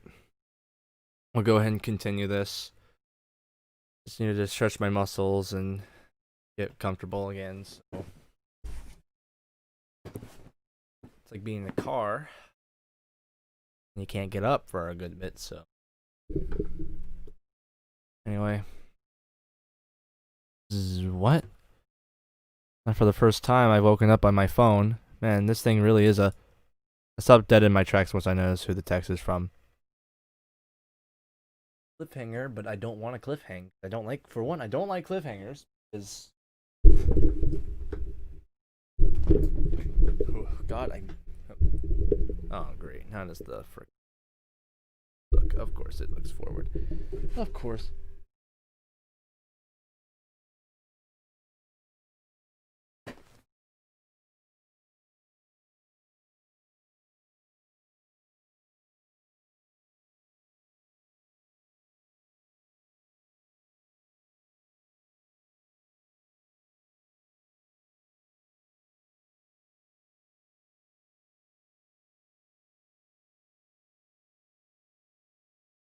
I heard something in...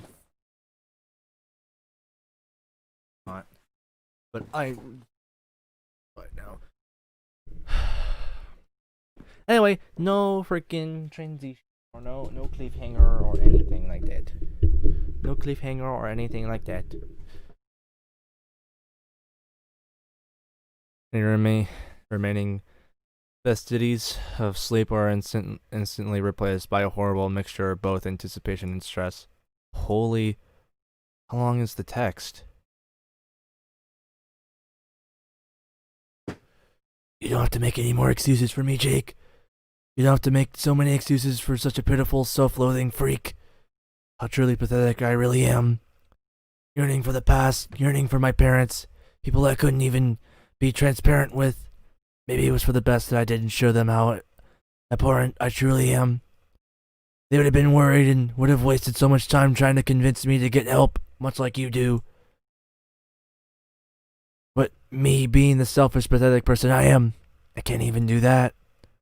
Can't even order food at a cafe without turning into an embarrassment. Why is that something that's as simple as making a booking is beyond me? I even caused you to miss school over these past few days with the worrying I forced upon you. I want to change. I really do. There's one thing I hate about myself most. It's how pervasive my inability to function by myself runs. I grew too dependent on you. I let you do so many things for me, because I'm a lazy, weak individual. Never had any drive to actually act upon my wish to change. You don't have to apologize for any of the things you said. Do you know why? Because you were right. My arms are an ugly mess. Don't communicate at all. But it's okay in a strange sense hearing those words from you were a comfort, was a comforting sense of closure.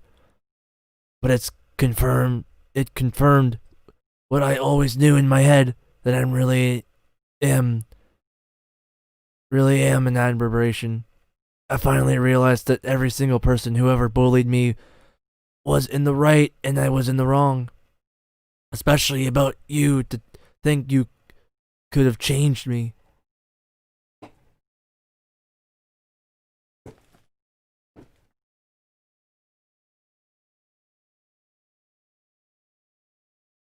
Great. Of course. Wait, I'm looking at the... Oh no, you guys aren't seeing what I'm seeing, are you? Let me get rid of the game real quick.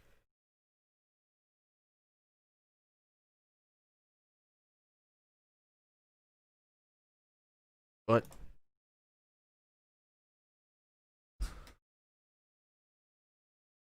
What just happened? You guys are just seeing... Uh-oh. I'm looking on my screen right now, guys. I'm looking on my screen right now. Or I'm looking on the stream right now. That's not actually in the game. Just the black with the blue lettering. That's not in the game. I hope that changes. I hope that changes. You were nothing but a false hope.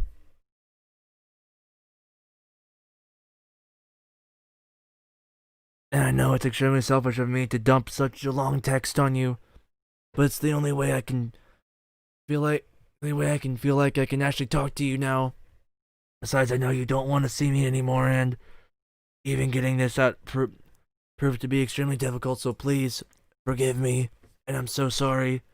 Please forgive me. Is it back to normal now?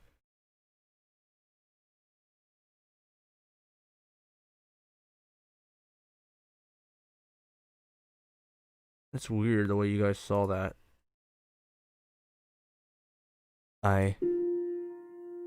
What the fuck?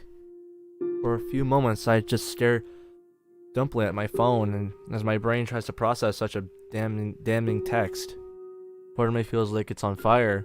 Mentally, my mind feels like it's going at a billion miles an hour. And another part feels completely frozen. What am I meant to? What? Where do I even start? Finally, my hand starts shooting a response back. What I'm typing through is beyond me. It's almost as if there's a disconnect between my brain and my fingers. You guys, it's supposed to be a phone, guys. That's what it's supposed to be. It's supposed to be a phone. It's supposed to be a phone, but you guys are just seeing text, so... Yuri, you're scaring me, please. It's not like that at all. I do still want to be with you. I still want to see you. I still want to fix stuff between us. Please believe me. Please let me just talk to you.